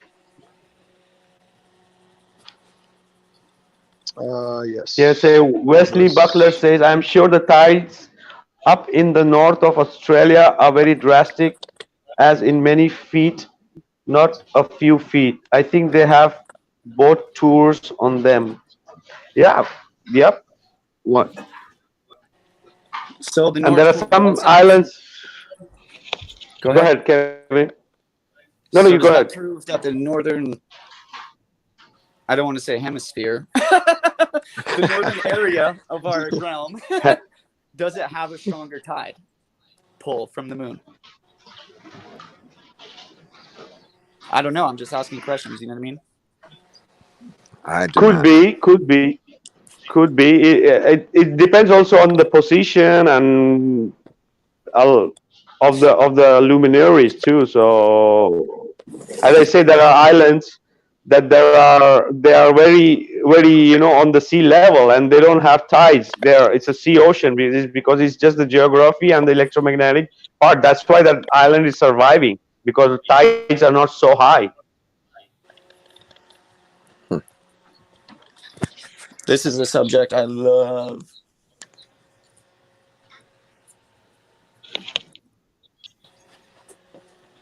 But we should all start Hemisplane, doing yeah, that. hemisplane is the right word. Hemisplane. And explain. Wow, that's great. Yeah, I or love it. atmosplane. Very Atmosplane is a cool. nice word too. You know, they can make up words like spaghettified. So can we. We got to redefine everything. And spaghettified is when Neil Tyson came up with that word. When you get sucked into a black hole, you get continuously split in half until you're nothing but a string of atoms, and they call it spaghettification. That was when I started turning this stuff off. I was like, oh God. I got a good Please. question. Hmm. Do you think the reason Neil deGrasse Tyson propagated the pear-shaped, the oblate spheroid, because they knew the southern was bigger? Of course, that's why. That's exactly why. And also Christopher Columbus, because of Christopher Columbus, because he thought it was a pair. That's why he thought if he goes to the north, from the north towards the east, he's going to reach the Americas, because he thought it was much smaller on the top. Is that right? There you go. Wow. Hey, that's where I live, Columbus. Don't make fun of the guy. I lived in Columbus, Georgia, and I was born in Columbus, Columbia, Ohio. Missouri. I was born in Columbia, Missouri. There you go. There's four. I think Columbus was one of the main guy they used also to make the propaganda of the globe. Strongly Okay, agree. he's one of the main Because that's reasons. where we get the term. That's where we get the word Columbia.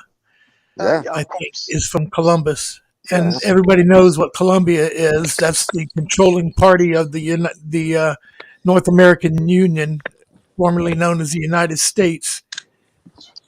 Now known as the Corporation of the United States, Columbus is to the globe as Bill Gates is to the virus. There you go. Hey, take care, guys. Well, only for that, maybe I have to take out the show later. No, don't cut it. Don't cut it. Editing. Yeah. So even Are we ridiculing all of history here? Is that what we're doing? Are we literally?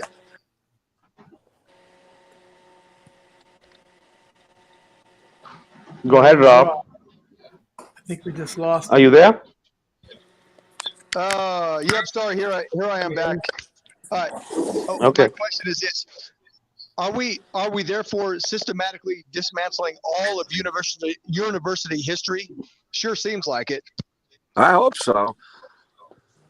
Yeah. Exactly. Right. Yes, I indeed. hope so, because it all deserves to be reshaped and put And back into proportion. exactly, and if you really see the history of Columbus, you're gonna see that the first math these guys wanted to take out, they took out, and it was nearly in that time the topic of globe earth was really hot in those, because it was exploring the world and mapping the world, making a map, so according to their fake history. Yeah, I wonder So how. history wants to paint Columbus as a as making a blunder, but the truth and the reality of the whole thing is that it was planned that way. I mean, he Exactly, thought, because they use him. Yeah, they use him as saying that yeah, he proved that the Earth was a ball because he went up and he explored. So that's what they say here in this part of the world as what Yeah, Columbus is as looked as. we know this. And If and Columbus proved anything, he proved this that a small group of wealthy individuals can explore and enslave an entire continent, two continents, north and south, and fool the rest of everybody else so they never even know about it. That's about all that Columbus proved. Yeah, that's a good point. Yeah, we were in third grade learning about Columbus, looking at each other, saying, "This is crazy. These people are crazy Yeah, teaching us this. exactly. We knew better. Teacher couldn't stand us for it. Yep. If Well, there's one we thing he were. proved was industrial oppression. How about that? The industrial oppression. There we go. speaking of yeah, it was a Columbus, business trip. mentioned that he saw UFOs. Exactly. There It you go. was He should get TDY for that. a business trip. I remember reading somewhere that Columbus saw UFOs. Him and his men saw lights in the sky, and they reported it. Yeah, exactly. Yeah. MK Ultra style. Exactly. Did he Rewriting. use a sextant? For sure. How else? If he used a sextant, he was working on a flat plane then, because that works Yeah. on angles, and you can't put an Exactly. angle on a ball. Yeah. And by the way, we have somebody in our midst that can tell us firsthand how the Luciferian wealthy manipulated his own people and literally dissolved or attempted to dissolve their lifestyle, and that's the Apaches in Arizona. Rick, you could give us a couple sentences on how the evil wealthy did their best to eradicate the Apache lifestyle. Yes, I'm living saying proof of that. rewriting history. That's what I'm saying. Rewriting history. Yeah, that's as if they're trying to say that Columbus saw UFOs. Are you kidding me? They didn't even make their special aircraft then.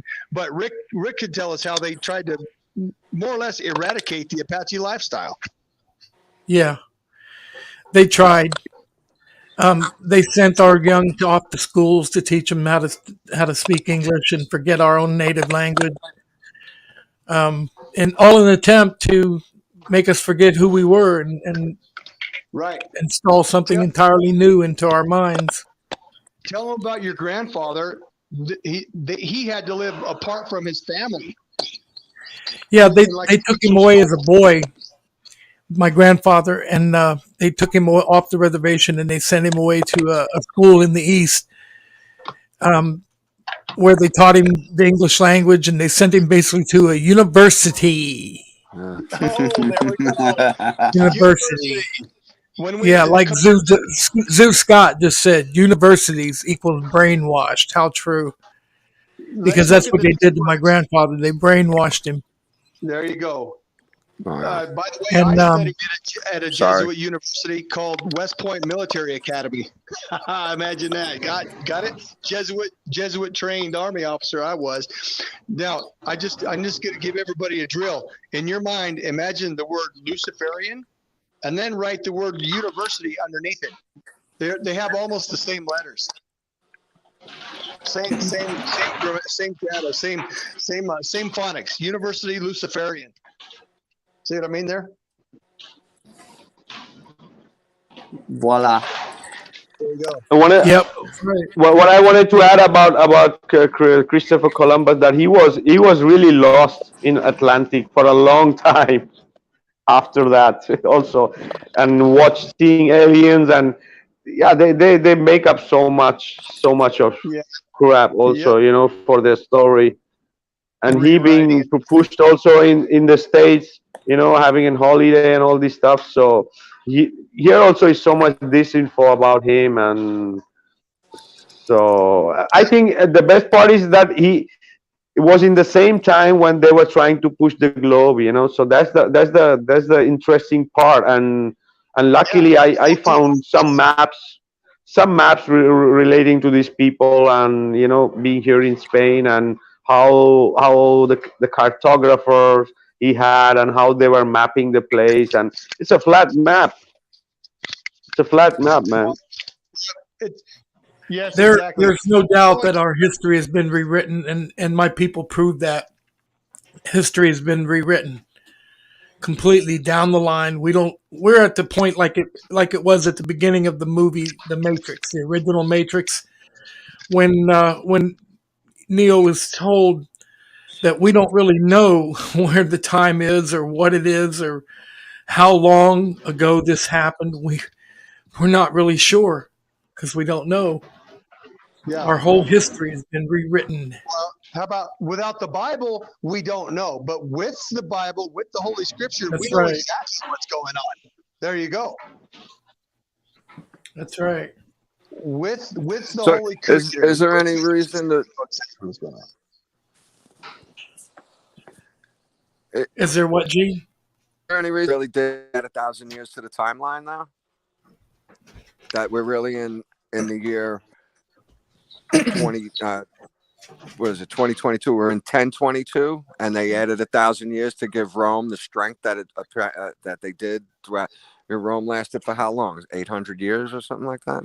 Is there any truth to that? Because you see on some of the older coins, I have a bank statement from 1850 something, and there's two different style prints of numbers, and one looks like a 1, and the other one looks like an I in the year. It's just, and some coins have what looks like an I before the year, and some graves have what looks like a J or an I. So people are saying that they just made it a 1, and immediately overnight added 1,000 years to the timeline to give these people more strength in perception. But only for that, right? Only to make them appear larger Yes. and longer, stronger, right? Right. Exactly. Right. Yeah. I don't know. It's just something that pops up, and I happen to have a piece of paper. Look, I have it in my hand right now. It's from the Goshen Bank, and in 1865, and then there's one, the denomination, how much over 100 in the dollar amount, and the one, it looks like a 1 in the 100, but the 1 looks like an I in 1865. It does not look like a 1 in the denomination. It's just another curiosity. Only those familiar with New York City and surrounding area will know Goshen. I remember Goshen. It's almost one of the boroughs. It's surrounding Land boroughs. of Goshen? Yeah, there you go. That's in the Bible. Exactly. There you go. It's in the Bible. It's also in New York because of who owns the real estate in New York. Remember, we know who owns that. Catholics, no? Yes, but they're behind. Yeah. Well, all of these, New York, New Hampshire, New Amsterdam, New Canaan, Connecticut, all of this, all of it's from over there and in the Bible. So that, a lot of people seem to think that, and I kind of do too, that America is the new Babylon. Yeah, Babylon AD. It is, right? I mean, look at Washington, D.C. is right between Virginia and Maryland. It has nothing to do with the country. It's its own entity, and that's the Virgin Mary right there, giving birth to this entity, and it's just symbolic and metaphoric.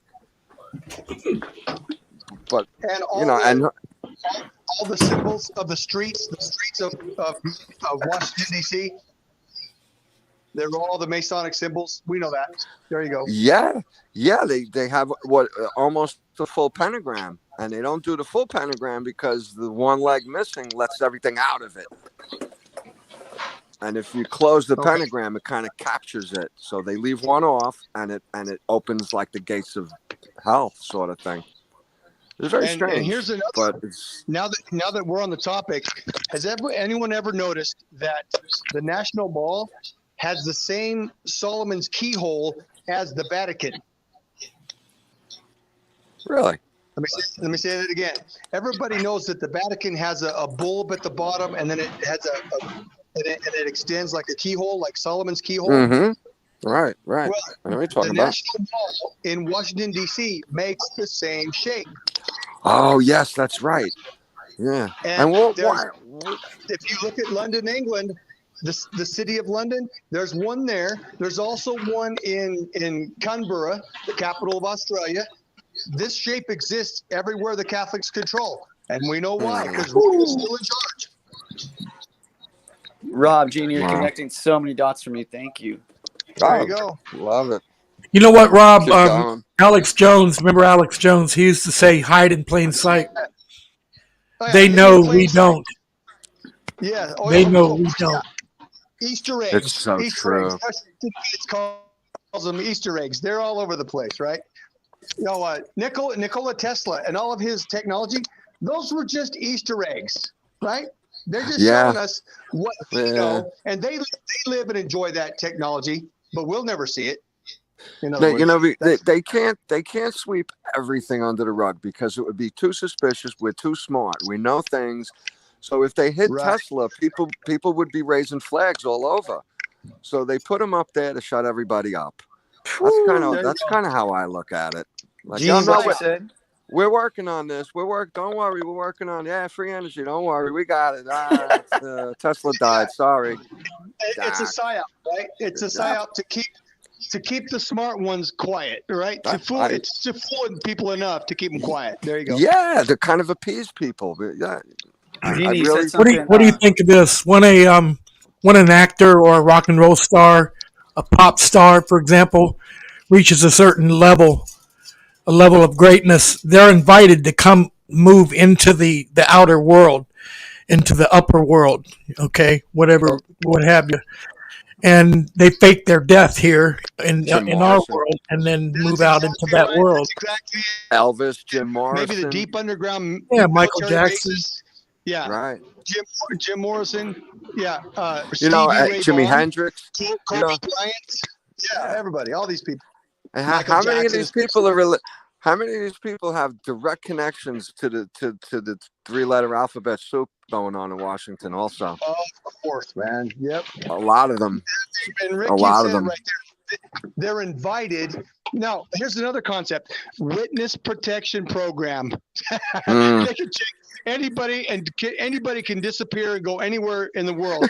By the way, so John Wilkes Booth, the guy who supposedly assassinated Lincoln, didn't he take part in the early version of witness protection program and live the rest of his life in Texas? There you go.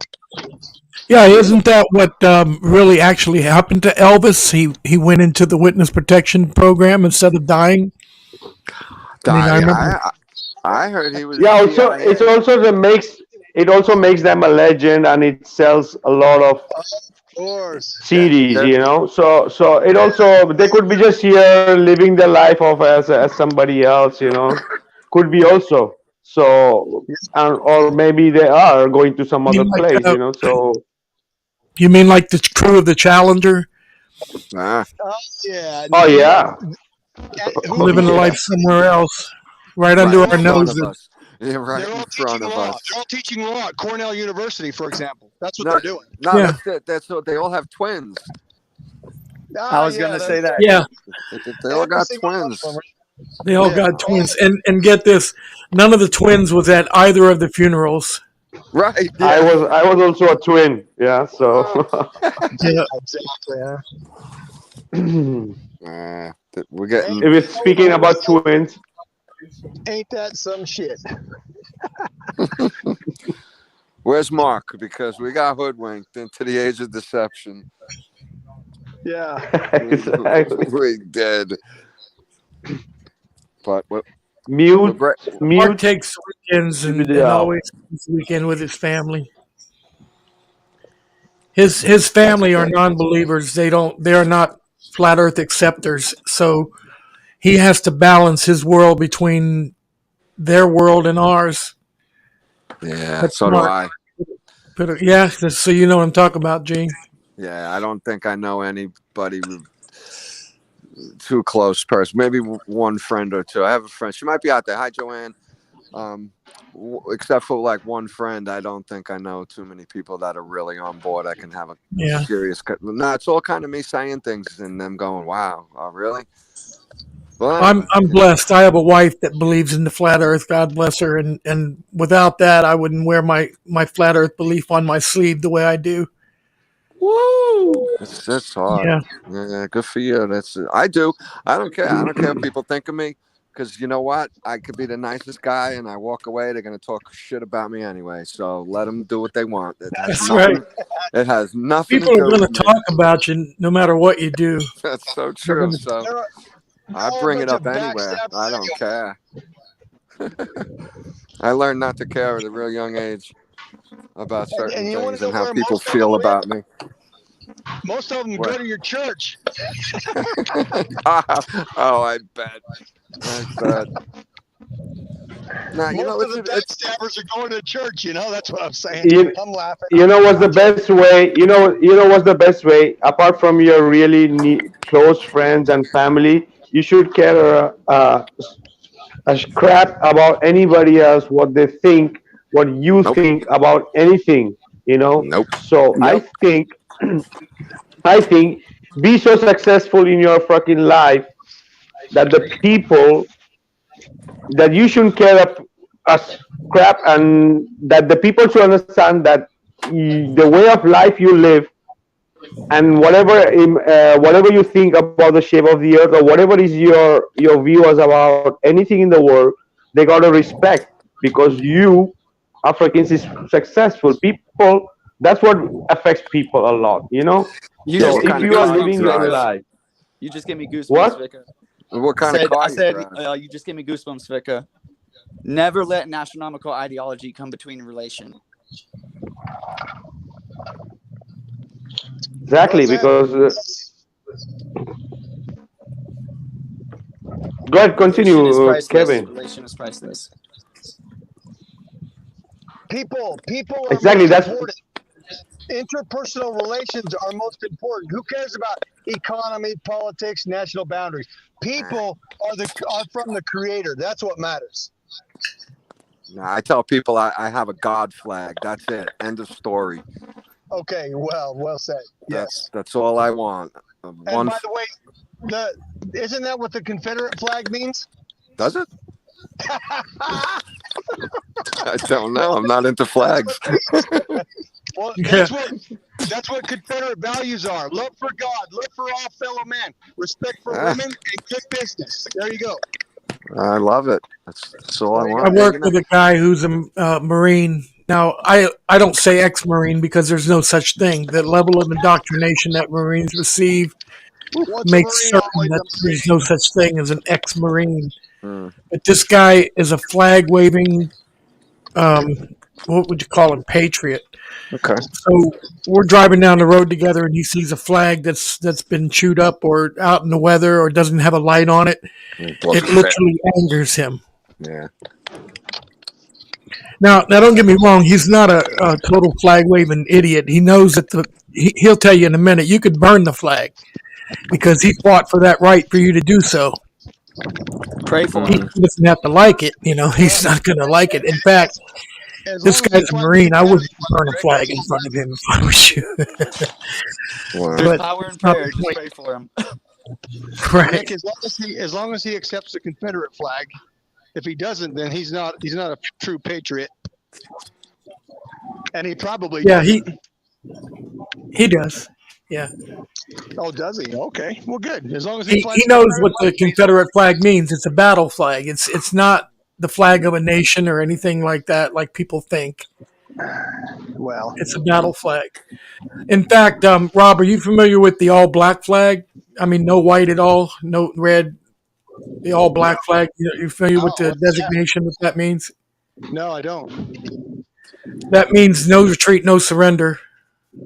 Oh, really? The all-black flag. Okay. There's a band called Black Flag. Is there really? Yeah, Henry Rollins. No retreat, no surrender. What was that? No retreat, no surrender. That sounds like us. That means yes, right on. It means we're coming for business, and we ain't. So it's the opposite of the white flag. Yes. Okay. Nice. It's all black because it means that it also celebrates the concept of first blood. And that means that the first time that someone gets killed, the reason for us being there is soon forgotten. Because when they draw first blood, that soon become the reason why we're there. Okay. So that's the black. Wow. Interesting. I never heard that. I didn't know there This was is one. what he taught me. This is what I was taught this by a Marine, folks. So he ought to know. There you go. Right. In Thank other you. words, if you see a military force come flying a black flag, you watch out because they're serious. You betcha, they're serious, brother. And they probably have the weapons to do it. Rob, my dad You know would what else he love you. mentioned to me that he said that if you look at these science fiction movies, every time there's an alien force, it's always the Marines that come to the rescue. They have to deal with the aliens. Well, because the aliens are foreigners. Foreigners. Alien means foreigner. Okay. Right, alien, foreigner. And remember remember the lizards, the lizard people, the reptiles. Yeah. They're all foreigners. They don't consider themselves from any country. They're all above. They're supranational. They consider themselves aliens. Hey, Jim Morrison was the Lizard King. I don't know if that has anything to do with anything, but just reminded me of it. Yeah. Okay. Yeah. It's all Good one, Zeus Scott. Zeus Scott in the chat just put up a black flag. That was a good one. Yeah. I didn't know we had that. Black flag insecticide, right? Right. No surrender. Well, the concept is the same thing. No retreat, no surrender for bugs. That's getting rid of the bugs with our black flag. Rob, did you hear me? No. Go ahead. Say again. My dad would love you. I know. I'm waiting for that introduction, Kevin.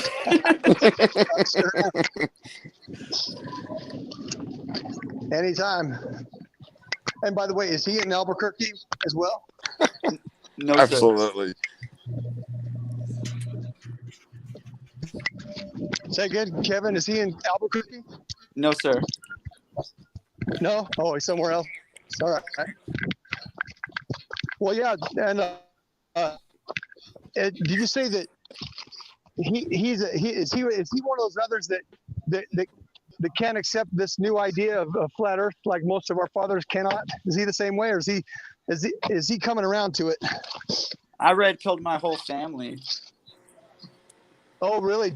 And they're all on board? Well, congratulations. You're the only one of us that's been able to.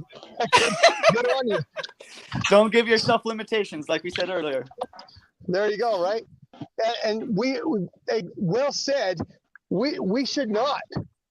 And I will tell you this, having said that, I could see myself going to a presentation at the United States Military Academy with the superintendent, talking to him, and in front of him on the podium, placing a bottle of water. And I would ask him, is that water moving? It ain't moving, is it? That means we're not on a 7 planetary merry-go-round. There you go. And there's the proof. It doesn't either. Rob, you're very low. The people hear you very low. There's someone saying in the chat. The Globies are going to say inertia. Yeah, voice. Can you boost your mic there at all, Rob? People are having trouble. I was having trouble hearing you before, and now people are. Let's just fix your mic, bud. Rob, let's just CSP. MewTube Dog says, creator for sure, man can't even make a blade of grass. Right, brother. And then THC, Truther Hours of Comedy says, take care, everyone. It's been great. Listen, talk to you soon, Vikka. For sure, brother Mike, we're going to see us soon. And then we have got another comment by MewTube Dow. The theory of gravity is so weak, it can't stop anything from growing out of the ground. Oh, that's interesting. Exactly. It can't prevent a dandelion seed from floating away in the breeze, right? Or anvil floating in mercury. Right. Very nice. Opposite the juxtaposition. I want to let me just say, Brian Mock. I'm not going to read his comment, but I want to say that's the kind of thing that you're used to there, Brian. But you're not going to find that here. That's all love on our side. That's right. You're obviously used to that kind of action, but you're not going to find that here, brother. I think Jeannie said something. I want to write it down almost. He said something on one of these past podcasts that truth is thicker than a fallacy or something like that. Me? Yeah. Oh, I don't know. Let me know. In the last one. Yeah, in the last one. Okay, Good Ty had a very interesting comment. He said, while electromagnetism is a factor in this realm, it is not the end all be all of things. Don't think that's God. Very nice. Well, this is my subjective opinion. It's his fingerprint. Are you kidding me? It's on everything. Absolutely. Exactly. That's the Fibonacci sequence. Pi. If you could put God in science way, maybe you could say, like, yeah, because everything. The more we go deeper, the more it shows that it is everything. The most important principles, because that's what it changes against the gravities. We have the more strong computation. Yeah, go ahead. Gravity. But God uses the biggest electromagnetic field we know of as his footstool. Wonderful. We're on the winning team for sure. Right. Here's something with the water, guys. You can YouTube this all over the place. Earthquakes. So you watch an earthquake happen. The ground shakes a little bit. You watch the people's pools. The pool goes crazy in an earthquake. So with that tiny little bit of motion, the water is just out of control. Like if you were in the pool, you'd get slammed into the side and probably really get hurt. I don't think the pool's hooked up to HARP though. Nah, everything's hooked up to HARP. No, Well, but it just modification. it just shows that with such a slight disturbance in not moving creates a great disturbance in the water. Seismic or seismic waves can sense Water is a motion sensor. Absolutely. There you go, Rob. Yes, thank you. It's You know what? It's good you brought that up, Rob. A motion sensor is built into every cell phone, and they're used to tell whether the thing is up, down, or sideways or whatever. But it's interesting that if you take your cell phone and right now go to Australia, I know that's not on the direct opposite side, but just for an example, it's still going to read up and down the same. In other words, you don't have to stop somewhere and calibrate your cell phone. You know what other sensor, Rick? Those sensors are made by Edwin Hall. These sensors are used in many different applications, and one of them is digital compass. So what I was saying, that the mobile phones have these sensors that detects this low vibration of electromagnetic fields, and that's how they detect where you are up or down on this flat plane. So the Edwin Hall. Go ahead. Either that or a ring gyro. At least we believe in up and down. Yeah, exactly. How could there be on a round ball? How could there be an up and down? That's right. Yeah, exactly. How could there be an up and down? Hey, I just thought of something based on our discussion about the firmament and the electromagnetism all around us. I just discovered what the Jedi use. The Force. The Force is all around them. The Force is the ether. Yes, there sir. you go. They use the ether to lift things and move things. It's So the true. ether. That's what that Jew movie was all about. Yeah. That's why sprites come Jedi down. use the Force. That's why sprites come down. Exactly, huh? Voila. That's how Obi-Wan got out of the ticket when he got pulled over. You don't need Yeah, my there license. you go, right? Well, you know, Spielberg, Jedi mind when voice. Spielberg wrote the stories, he relied a lot on the reality of science, not pseudoscience. Yeah. You mean And science and science even the fiction are all the Apaches, same? That's what Captain Kirk says. Science and science fiction are all the same. That's right. He There you certainly go. did. He's on video. He makes it clear. Science. Somebody asked him, "What do you?" Here's the question. The reporter asked him the question. How would you comment between the science and science fiction? And he looks at him. He says, "Well, they're the same. They're exactly the same. Science and science fiction. They right? are the same." There you go. If it's not observable, repeatable, testable, got hypothesis conclusions, then it's not Exactly. real science. Satellites do not exist. For example, right?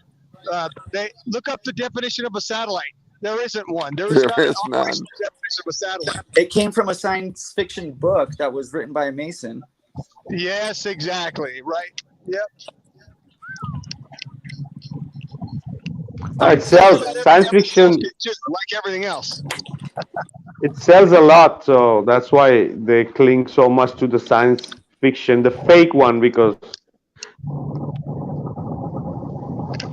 that's their world. Their world is fake. They're trying to hold on to the spinning ball so much, like, just let go already. We're on the winning team. Well, that's their empire. Their empire, their international economic empire, depends on the globe. Without the globe, they have no leverage. House of Cards. House of Cards. Rest It's a in peace. political, military, economic empire that runs the world. Depends on the globe. Without the globe, they have no more empire. That's true. The heliocentric model is like the origins of evolution, Darwinism, and adaptation. And you know what I mean? Like, yes, and it fools everybody. Not well, us. The search for the flat Earth has never been about the flat Earth, or per se. The search for the flat Earth is about who it is that's lying to us and why.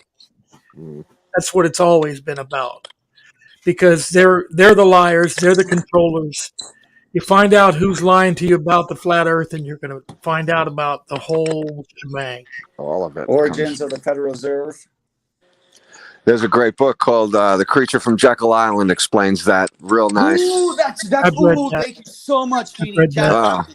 Yeah. Whoa. Yeah. That's Alex great. Jones used to tout that book a lot too. I mean, Okay. that's the second time I mentioned him. I hate to bring him up because he betrayed us all. He was a prop too, I think, possibly. Yeah, let's give him props. There was a time when Alex Jones was he was organic, maybe originally. Greatest. Controlled opposition. Then he lost his mind. I guess he just kind of went crazy there for a while. He was telling people to go and attack. What was it? A barber shop or a pizza shop? Yeah. Oh, the one in DC. Pizzagate, right? Yeah, exactly. Here's another book. If this is for the listeners and everybody else.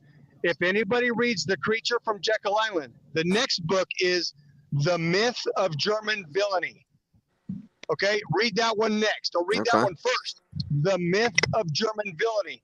The creature book is about economy. Right. The myth book Federal is Reserve. about Yep. military. Oh, it'll break your heart. It'll knock your socks off. It'll give you nightmares. Same guy? Nightmares of truth. No, it's a different guy. Benson L. Bradbury. You can download them both PDF, by the way. You can find them on the internet, digital. Benson L. Bradbury, retired Navy pilot, by the way. He's the one that wrote The Myth of German Villainy. Great. Those are two books go hand in hand. Read those two books, and it's an honorary PhD in international political military economics. Yes. I take your advice very seriously, Rob. Yeah, those two books together. And I tell people this. None of us can understand the world political military economic environment unless we have read those two books, both of them. Bang. Wow. Voila. Yes, absolutely. Very cool. Reading them today. And I would say more important is The Myths of German Villainy. They both go hand in hand, but Memorabilia is all about how central banks caused the wars, especially against Germany and Japan and Russia. Okay. Yes. Boom. Oh, Boom. all right. A piece of that Doc, information Dr. was found on that. Frankenstein. Dr. Frankenstein saying who the owl Franklin. molecule. Yes. I tell you something. Dr. Frankenstein is awesome. He's a friend of mine. That guy is really smart. He knows a lot about God, and he's a very smart dude. What's So up, he's guys? already a moderator. So he's already on our He's a friend of mine. YouTube He's a channel. friend of mine. Very cool. Shout out. Love to bring him on. He's just awesome. Met him on Facebook. Dr. Frankenstein. Yeah, he knows. This guy knows. And congratulations, And then about we to have a baby. excellent, brother. Congratulations. And then Wes Buckler says, "Hey, Wes, he's from Tasmania. Also, our friend from Facebook. They 100% they don't make cell phones for we upside down Aussies, especially here in Tasmania, for sure." Hey guys, here's No, they something. don't. I think either Ron or Gutai brought this up. One of the first ones we had, but Tasmanian can translate or anagram into "I am Satan," which is Holy. interesting. Just like Santa. Write down Tasmania, write down "I am Satan," and cross off the letters. And I don't think there's any extra. Look up It's an anagram. what is it? It's an anagram of. What are the two variants? I'm sorry. Oh, I am Tasmania. Omicron and Delta. If you yeah. on that means media control. Right. Yeah. All of it. They know what they're doing. They know exactly what they're doing. I think it's like Everything. having a bad effect on them trying so hard. Good. Good. I have no mercy for these people. They Me neither. You either flip over and come on our side and knock it off. Hey, I'm with you there, Gene. You're gonna have to get out. I deal with Glovers too much in the groups that I'm in, and people get mad at me because I'm too hard on the rats. Is the rat catcher too hard on the rats? I'm sorry for looking at them that way, but I give you props though, because I can't really deal with them too much anymore. I'll try a little here and there, but they gang up on you, and yeah, I'm like, this is an exercise. And they want to ridicule us because we try to do the same thing. I mean, not the exact same tactics as they do, but we try to get together in my group and respond to them as a group. And that way it's not just one person sounds like they're too radical. The whole group is radical. Yeah. Rick, very well said. Yeah. No, I have a hard time talking to them because they're just, and let me ask you guys something. Have you ever seen such a phenomenon where people who don't believe something are on these pages in flocks all day? Like they're on flat earth pages. Yeah. These globe guys are on flat earth pages in droves of them, and they gang up on you. Tag me. You know the concept of the sock puppet now. I don't have to explain that. Sock puppets are government agents. We don't even call them government agents anymore, just agents.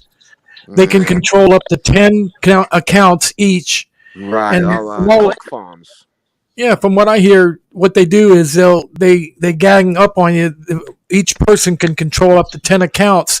So it could be two people, and they can control 20 accounts against you. Okay, right. And the whole concept behind it is to make it look like you're just a small voice in a choir, and you can't even be heard. Okay, that makes sense. And those are sock puppets. In fact, that's called Operation Earnest Voice. Look that up, Earnest Voice. Oh, really? Yeah, Operation Earnest Voice. I know some of the people in the chat have heard that. I have not. Thank you. Yeah, Earnest Voice. It's a government operation, and it's actually privately contracted, if I'm not mistaken. Earnest Voice says. Wow. But it was originally set up to where they were keeping out people, whoever was chatting about anti-Americanism, Okay. and the design was not to be used against Americans. But now we have evidence that it's being used against us, and that's the reason why Facebook uh, flat bans us the way it does. Oh, I shouldn't have said that. Now you're going to have to That was delete that published out, Mika. widely. That was published widely.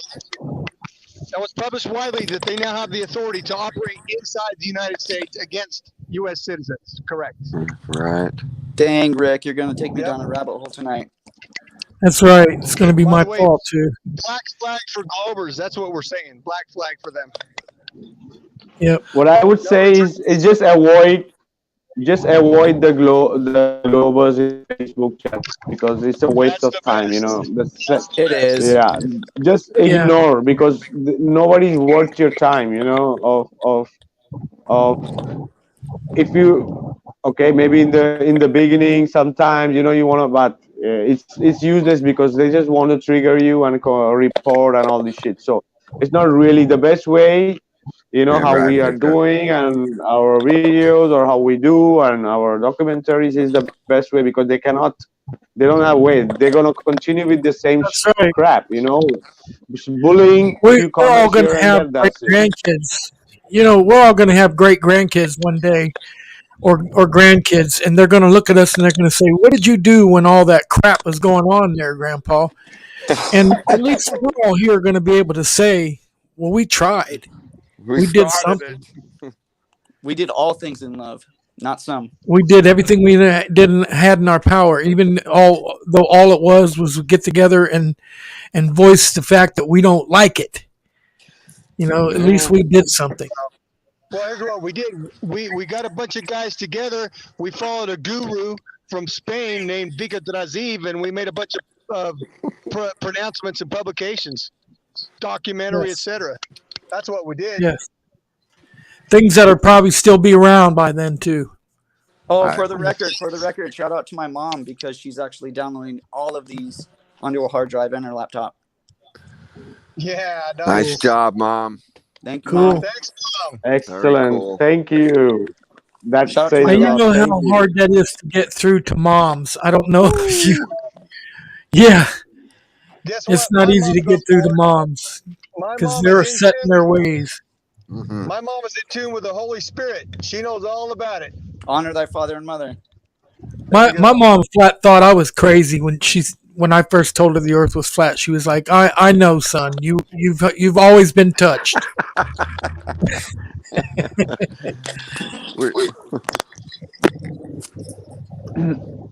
I think many elderly people they know the Earth is flat because if they have read a Bible or any of their books, they have idea, but they don't speak because they don't want to get ridiculed. Because Yeah. I know people who Well, are my elderly mom, people my and they mom's have never also the heard person. flat Earth, but when they heard speaking me about flat Earth, they say, "You know what, man, it's true because that's what the Bible say." But they never Yeah, speak that in even with another people. Unless the topic comes out. my mother is also the person that told me. She said we never went to the moon. She Very said cool. we never went to the moon. It She's was halfway all there. fake. Yeah. My mom remembers that in her day, when she remembers that there was a lot of controversy, she remembers that there was. So it was easy for her to accept it when I told her, Oh, look, really? it's all garbage. Yeah, my He mom mu- remembers that. He That's must got cool. some good genes. Very cool. No She was Levi. born in 51. Hey. So she was 18 when the moon landings were propagandized. That's great. Hey, Rob, didn't your mom point out the fact that chemtrails are all pretty much straight lines? Yes, my mom pointed that out. She said, every time I look up and the chemtrails Mom's are straight, looking. she goes, hey, that should be curved if it was a curve. Mom brought that up. Awesome. That's awesome. And that was my reaction. I said, oh my gosh, she's right. I never thought of it. There it is. How many parallel flights does it Okay. take?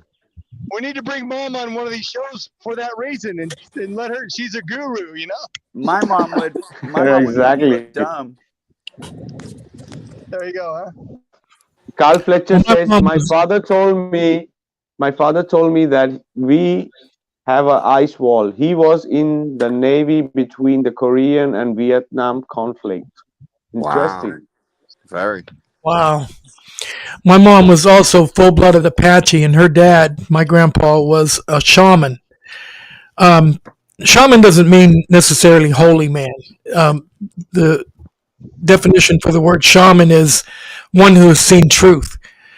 So she told me a lot of things. Like, for example, it was Castro together with the uh, the mob that killed Kennedy.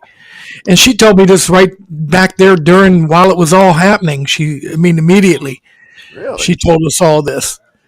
So, and she had a knowing of things too, because her Yeah. dad was a shaman. You don't just come up with that stuff off the top of your head either. That's right.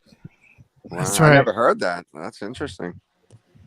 Never They heard what? Family topic. They I love the both were family topic. supposedly.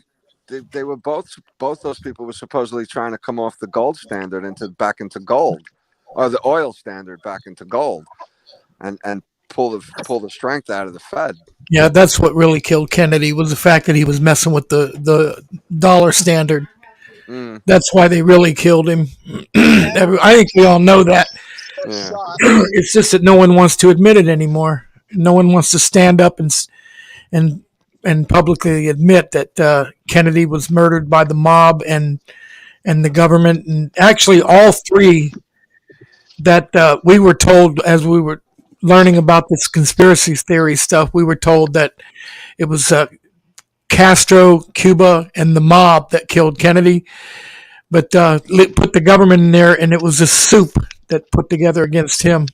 Exactly. That's all it is. The CIA soup. I'm willing to stand up and talk about it. Yeah, right. Me too. Should be talked about. It should be. Yeah, people are talking about it now but I noticed that a lot of things that are being talked about are the propaganda. In other words, when you watch these television shows, I mean, I'm not saying that I watch TV. Forgive me for saying that, but I got caught. Once in a while, I watch a little bit. Yeah. When you watch them, it becomes certain that whoever killed the Kennedys is still in charge. Yeah. They're still out there. Well, look at the names. What's? Well, hey, sorry everybody. I got to Guys, sign off. I got meetings at 7:00 right now. So nice talking with everybody. This is Rob. I got to take off. Love you. Yeah, Robert. All right, Nice talking, guys. later, bro. we're gonna be ending soon. Yeah, we're gonna be ending soon too because it's almost Yeah, 2.5 it's been over 2 hours. And Wow. yeah, and we are drifting off, so we better try to leave it for the next one. I'm gonna read one comment. It says my mom is flat. Amen. It says Jess Johan's mom. Okay. Carl Fletcher says this is so awesome. Brian Moak says I'll take it that this is a live rebroadcast. Okay. Because this is proactive, reactive. Nice.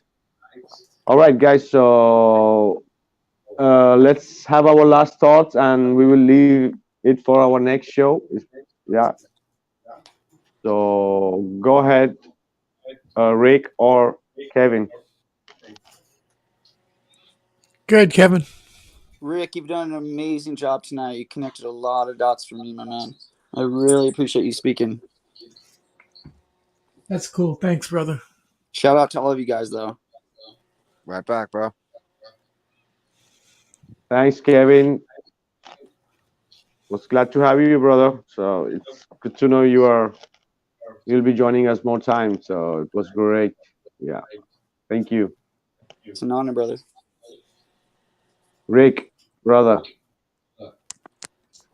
Yeah, I want to remind everybody again to check us out at Ferret Radio Live on YouTube when you can. We're carrying Vikka's videos there and all of his, as much as his material that we can get our grubby little hands on. We carry it, that is, we put it on our station, on our channel. I call it a station, but it's actually our channel on YouTube. And we also have a radio station at ferlive.com where you can hear all the flat earth music that's fit to print, so to speak. Shout outs to the guys. Rob, sorry you had to drop off so soon. Gene, always a pleasure, brother. Kevin, nice to talk to you, man. You guys are the best. We want you to keep doing what you're doing here because this is pretty cool. This draws a great crowd. It attracts a lot of conversation. I don't know if you guys follow the comments as we go along, but it's like almost as if there's two shows going on. The guys that are talking over here in the comment section had their own show going on over there. It's pretty cool. But about the subjects tonight, I know that Vikka tries to keep us all from straying off too far off of subject, but apologies if I've led that in a sort of way. I know I have. But it's hard to do that. It's hard to keep it on one subject when you got so much to say, like all of us here do. We got a lot to say. So forgive us if we kind of stray off subject here and there, but it's all in fun. And I want to thank you, Vikka, for inviting me, brother. It's always a pleasure to be here. Sorry Mark couldn't be here tonight, but he always takes the weekend off. No flat earth on the weekend. That's his rule. But That's cool. I can understand that. You know, that's cool. That's how he keeps his family appeased. So that's what he has to do. We'll get a show in here where Mark has come in. He's really got a lot to say too. So shout outs to Mark when he watches the video. Shout outs to everybody who's watching the video afterwards, after the live broadcast, because it's be available on YouTube. Of course, at Vikka's website, Vikka's channel, I should say. And that's about all I got to say, except thanks a lot, friends. Thanks a lot for joining us, all you in the chat. Shout outs to Zeus Scott, Dr. I want to say Funkenstein, but it's Frankenstein. Dr. Funkenstein is somebody entirely different. Carl Fletcher, you guys are cool. Thanks a lot for showing up. We'll talk to you guys again later. Be well, Rick. Thank you, Rick. Yeah, I know it's very easy to get drift off. Even sometimes I try that we stay in the line, but it happens. Even myself sometimes get out of control, and also so it's all good, brother. It's all well. We all. It's not that we have a short attention span. It's not that we have a short attention span or nothing like that. I just wanted to make sure everybody knows. Yeah, but We it's try always so great, hard. brother. Yeah, but it's all good. It's we all learn, so it's a part of it, and if we all get something out of it and see it in a much better way and understand it's better, so it's all good. And so it's always great, brother, to have you too. And yeah, people do check out Ferret Radio Live with Mark Hollander, with Rick Lotek, and thank you, Rick. Jeannie. Vikka, you are the guru. Everybody got to watch Flatten the Curve in the audience. Try to see that. And if you're having issues with glow birthers, Flatten the Curve could really give you some great ammunition to settle things down with people. It's an amazing documentary. And Vikka, thanks for having me. And hello? Sorry. Yep. Kevin, it was great to see you again. Always is. You're a riot. Rick, you're amazing. I hope you come back really soon. And maybe we'll get on Ferret with you guys as well. That would be fun. That's a great channel, Ferret Radio. And watch Flatten the Curve, guys. Try to get your hands on Flatten the Curve. You could go to my channel, go to Vikka's channel on YouTube. It's out there. It's got millions of views, and it's groundbreaking. It's amazing. And if you had fun tonight, I'm really glad you were here, and I hope you come back, everybody. And Vikka, I like to. I don't mind personally. I don't mind going from here to there and jumping all around because it is all connected. But I'm sorry we did that a little bit tonight. It's easy for me. I don't mind it. I get accused of that all the time. How do you get from here to there?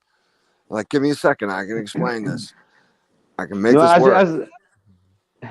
We know it's Well, very easy. There's a very fine line between just jumping and getting the issue, but it's all good, brother. It's no apologize, nothing, because we all could easily get drift up. It's just that if we just drift up a lot, I have to re-edit the video to upload, so I don't. So it's only for that, but it's no problem. Everything is welcome. Everything is good. So thank you, Jeannie, for being here too. Also, it's always a pleasure to have you too, brother. And Carl Thank Fletcher you. says, I can't wait until it comes out in Spanish and sent to my friend. Yes, Carl, in a few days, and tomorrow we're gonna have it in the subtitles, almost released in Spanish subtitles, and in a more future it's gonna be dubbed in Spanish too. So for sure we're gonna share the links too. Thank you, Jeannie. Thank you, Kevin. Thank you, Rick, and thank you everyone in the chat. There are so many of you. Thank you who all always join us. We're gonna be back with awesome other shows for the next week. So that was really great for today, guys. Thank you, and we're gonna see us soon. This is Vikka Draziv signing off from HelioPsychosis podcast. Bye, Good night, guys. everyone. Bye. Good night, everybody.